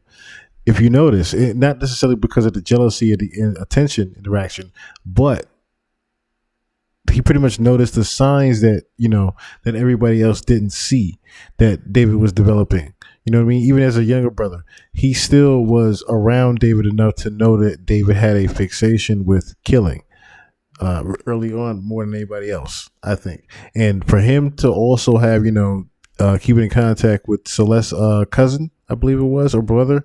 I can't remember who it was. I think it was Celeste's brother that kept in contact with each other. So pretty much when he tried to go to police and nobody believed him. The brother tried to go to the police before and nobody believed him. Same thing before. He saw the signs in Celeste already and had a problem with him dating the younger girl. And he tried to go to the police for this whole thing. And it just didn't happen before. So it's crazy how the younger brother saw all that from the signs early on. Relationship. Fair enough if they let him go to some sports clubs and he got to meet people weekly, but he was completely alone. Second, his response to that isolation was not passive, but active, as he built an increasingly elaborate internal fantasy world in which violent romantic narratives were central, and he deliberately used that period to pursue desensitization by watching gore videos. Third, and perhaps most critically, nothing corrected the trajectory. There were no peer relationships to provide reality feedback. There were no teachers or mentors who intervened. When his dark material reached the public, it was celebrated. When law enforcement contacted him directly about a 13-year-old runaway, he found a way around their intervention. The system of natural corrections that normally checks and redirects deviant development failed at every point. Another question is, with his fantasies and music content, did David always have a lust for murder, or did circumstance just cause him to kill in that moment? Neither characterization is fully accurate. Despite how wild our minds like to run with conspiracy, evidence doesn't support a long-term conscious plan to murder Celeste. There's no indication he groomed her with killing in mind from the outset. What the evidence does support is a sustained internal world in which romantic relationships and fatal violence were. Wow. That video is so... That video is so damn wild, yo. Look at how he got the... thematically intertwined, in which he had deliberately engineered his own emotional desensitization to that violence, and in which he had repeatedly rehearsed, through his music videos, through lyrics, fantasy, and alter ego construction, the psychological experience of killing a partner and feeling nothing. Whether or not he consciously intended to kill Celeste, he had spent years building the psychological infrastructure that made it executable. The prosecution's alleged motive that he was silencing a threat to his career is entirely plausible as a proximate trigger. but the proximate trigger ignited something that had been laid down over a long period of time. A person without that psychological infrastructure, confronted with the same threat, would not have had the same response. They might have offered to talk about things, maybe to pay her off, or something, but not murder. A very common question is, why did he leave the body in his Tesla and then just go on tour? Was it narcissistic overconfidence or something else? There's the theory that he wanted the body to be found so that everyone could appreciate the art of his crime. And whilst psychologically intriguing, it doesn't hold up well against the broader evidence. The prosecution documents a person who used a false name to purchase disposable equipment, drove to Santa Barbara County to destroy evidence the night of. And that's what I said before. I think he planned to get caught. I was like, either he the dumbest motherfucker alive or he planned to get caught. The alleged murder, made deliberate false statements to law enforcement, and continued attempting to incinerate evidence months later, as he bought a burn cage in July that he didn't end up using. This is not the behavior of someone wanting the body to be discovered. It's the behavior of someone who believed he was managing the situation competently. The most clinically consistent explanation is indeed narcissistic overconfidence, a well-documented feature of individuals who combine high narcissistic and psychopathic traits. The belief isn't simply "I am above the law" in an abstract sense. It's the belief that the individual's intelligence, status, and resources are sufficient to manage any problem. Leaving the car on the street rather than disposing of it properly is a catastrophic risk assessment failure, but it's consistent with the same cognitive pattern that led him to go to his radio interview that Celeste running away all the time was going to play to his advantage, as no one would be looking for her. But when it comes to dead bodies decomposing, you don't look for that smell. The smell finds you. The question most fascinating to me, especially when watching through all of his TikTok videos following the proposed date of the alleged murder, is what allowed him to continue functioning normally after the fact. Several interacting psychological mechanisms are relevant here. The first is the reduced guilt and anxiety response associated with elevated psychopathic traits. The internal system that makes violent acts psychologically disabling for most people was, in David's case, already significantly reduced through years of deliberate desensitization. The second is compartmentalization, a defense mechanism in which an individual maintains separate psychological areas that don't interact, allowing normal social functioning to continue in one area while extreme events are contained in another. The third is the role of his persona architecture. David had spent years living between constructed identities, none of which were his actual self. Switching to David the artist for a radio interview was not a performance grafted onto a traumatized person. It was, by that point, his default public mode of existence. He was the psychopathic and cold version of himself that night, and switched his persona to David the artist by the following morning. Finally, if the prosecution's characterization of the alleged murder as an act to silence Celeste is accurate, then there was no emotional conflict to suppress. The act achieved its objective. The threat was eliminated. For someone with the psychological profile described in this video, David saw this more as completing a task rather than being horrified at what he'd done. So it wasn't that deep to him, and that's why there were no signs, at least publicly, of breakdown or panic. Now, the final two are significantly important to many of you watching. Firstly, was David an actual pedo that would have pursued other underage girls, or was Celeste's age just incidental to timing? The evidence doesn't actually support primary pedophilic orientation as the dominant motivation, as I addressed earlier.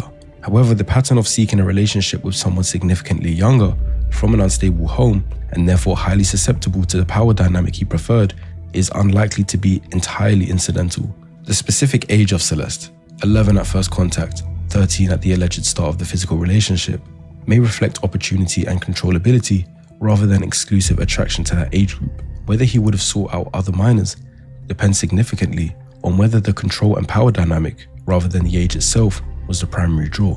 The evidence leans towards him just preferring the control aspect, which suggests that his targets might have included adult women in vulnerable circumstances just as much as minors specifically. In simple terms, I don't believe he cares if it's an adult or a minor, just so as long as he can control them. And the final question, if not caught for this alleged murder, would David have killed again? On the available evidence, a second murder was not inevitable, but the risk profile wasn't low. The alleged murder, if accurately characterized by the prosecution, was carried out to eliminate a specific threat to a specific goal, which was protecting his career. This is different from the profile of a serial killer driven by compulsion or escalating fantasy fulfillment, like Ted Bundy, Jeffrey Dahmer, and the BTK killer. However, the post-alleged murder behavior described in prosecution documents, the methodical dismemberment, the ongoing attempts to destroy evidence, the continued public functioning, is consistent with someone who didn't experience sufficient psychological cost from the act to be deterred from repeating it under similar circumstances. If the career threat had risen again with another person in a position to expose damaging information, the psychological barriers to a similar response would have been lower the second time, not higher. Basically, if the same situation repeated itself with another girl like Celeste, David would just say, "It worked the first time, so I'll do it again." But I don't believe he'd go around his life trying to find people to murder. Smart founders know something most people miss. Get your domain name. Okay, so pretty much this is about to be a wrap because this ad is in the way. David Anthony Burke's trajectory is not the product. But no, he definitely was going to kill again, in my opinion, especially when he already had a replacement. Yeah, of a single cause, and it doesn't follow the profile of someone who is always going to commit a violent crime. It follows the profile of someone whose dispositional characteristics were given an extreme developmental environment in which those characteristics were amplified, reinforced, and never corrected. The homeschooling decision at 13 was the rupture, not because it was inherently abusive, because it removed the entire social architecture within which deviant development is normally detected and corrected, and replaced it with 5 years of unstructured internet access and internal elaboration. The resulting internal world, saturated with violent romantic fantasy, deliberately desensitized emotions, and a constructed alter ego who committed murders, was then given a commercial platform that celebrated rather than challenged it. The relationship with Celeste Rivas Hernandez was built on the structural conditions his isolation had created, an online social infrastructure that gave him access to vulnerable people, a power dynamic he had never experienced in any other relational context, and a fantasy framework that had always positioned a romantic partner as someone he would end up killing. What the prosecution alleges is that when that relationship produced a threat to his survival, both professionally and financially, the psychological infrastructure necessary to respond violently was formed, and the psychological barriers that would have made most people unable to act on that response weren't. Celeste Rivas Hernandez was 14 years old. She was reported missing by her family multiple times. She had reached out to the one adult who was supposed to care for her, and was told that she was wanted, loved, and seen, or at least made to feel that way at one point in their relationship. The prosecution alleges that that same person who told her those things ordered the Uber that brought her to his door and stood by as she bled out on the floor of his Hollywood Hills home. The warning signs were there, in his music, in his Discord, in his fantasy constructs, in his own words, in interviews, given freely to journalists who heard them as art. The question this case raises, for parents, for platforms, for the music industry, and for the audiences who stream artists without reading what they're actually saying, is not why nobody saw it. It's why, when it was visible, it was so easy to look away. The case is ongoing, and I plan to cover any major updates as well as documenting my own theories over. Okay, so that is pretty much all we got for this evening. I was supposed, this is every time I say it's going to be a short one, it ended up being a long one. But yeah, anyway, pretty much next time you guys see me, it's going to be a completely different setup, completely different look. It's going to be a much better look, probably even during the evening time, not even during the, late hours. We're going to be moving this shit during, what I'm saying, some decent hours like a motherfucker. But, and we're also going to be doing some gaming. We're going to be doing some motherfucking gaming. I promise that. We're doing some gaming now. But anyway, shout out to Straight from DC. Kayla, they delighted. Thank you guys for coming in. I greatly appreciate you guys for tuning in. Everybody else that was out there.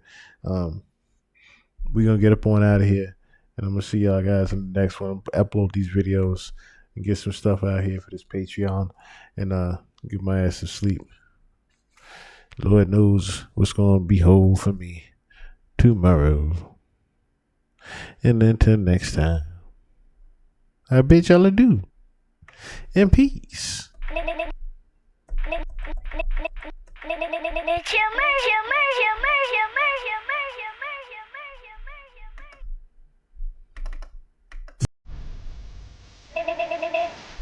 That shit gonna be so good.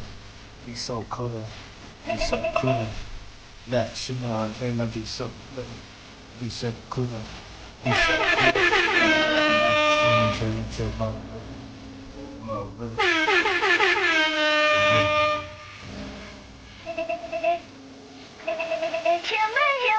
Never heartbreaker, taste love, a heart saver, a heartbreaker that awaken his God layer. True art maker, hand soul, no part taker. Walker upon style, my style, I Darth Vader, my cognac, and sit back, and sit that. Family doing good in the present, my gift rap on fun.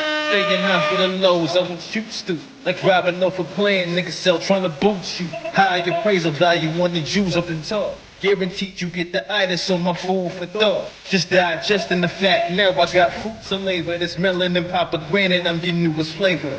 Tell my newest hater, stay with the lesser than, I'm due for greater. Breaking down trees is what I used to do for paper. I look around how it's going right now. I gotta look up and think about like, wow. I've always been good finding my way alone. And if your misery love company, I'm staying home.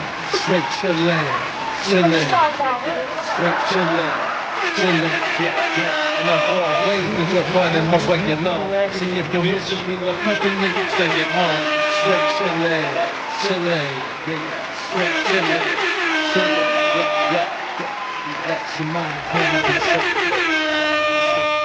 See little shit like that lets me further know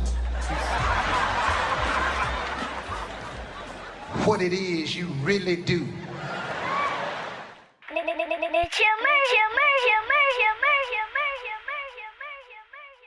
A bullshit? A bullshit? A bullshit. Ladies and gentlemen,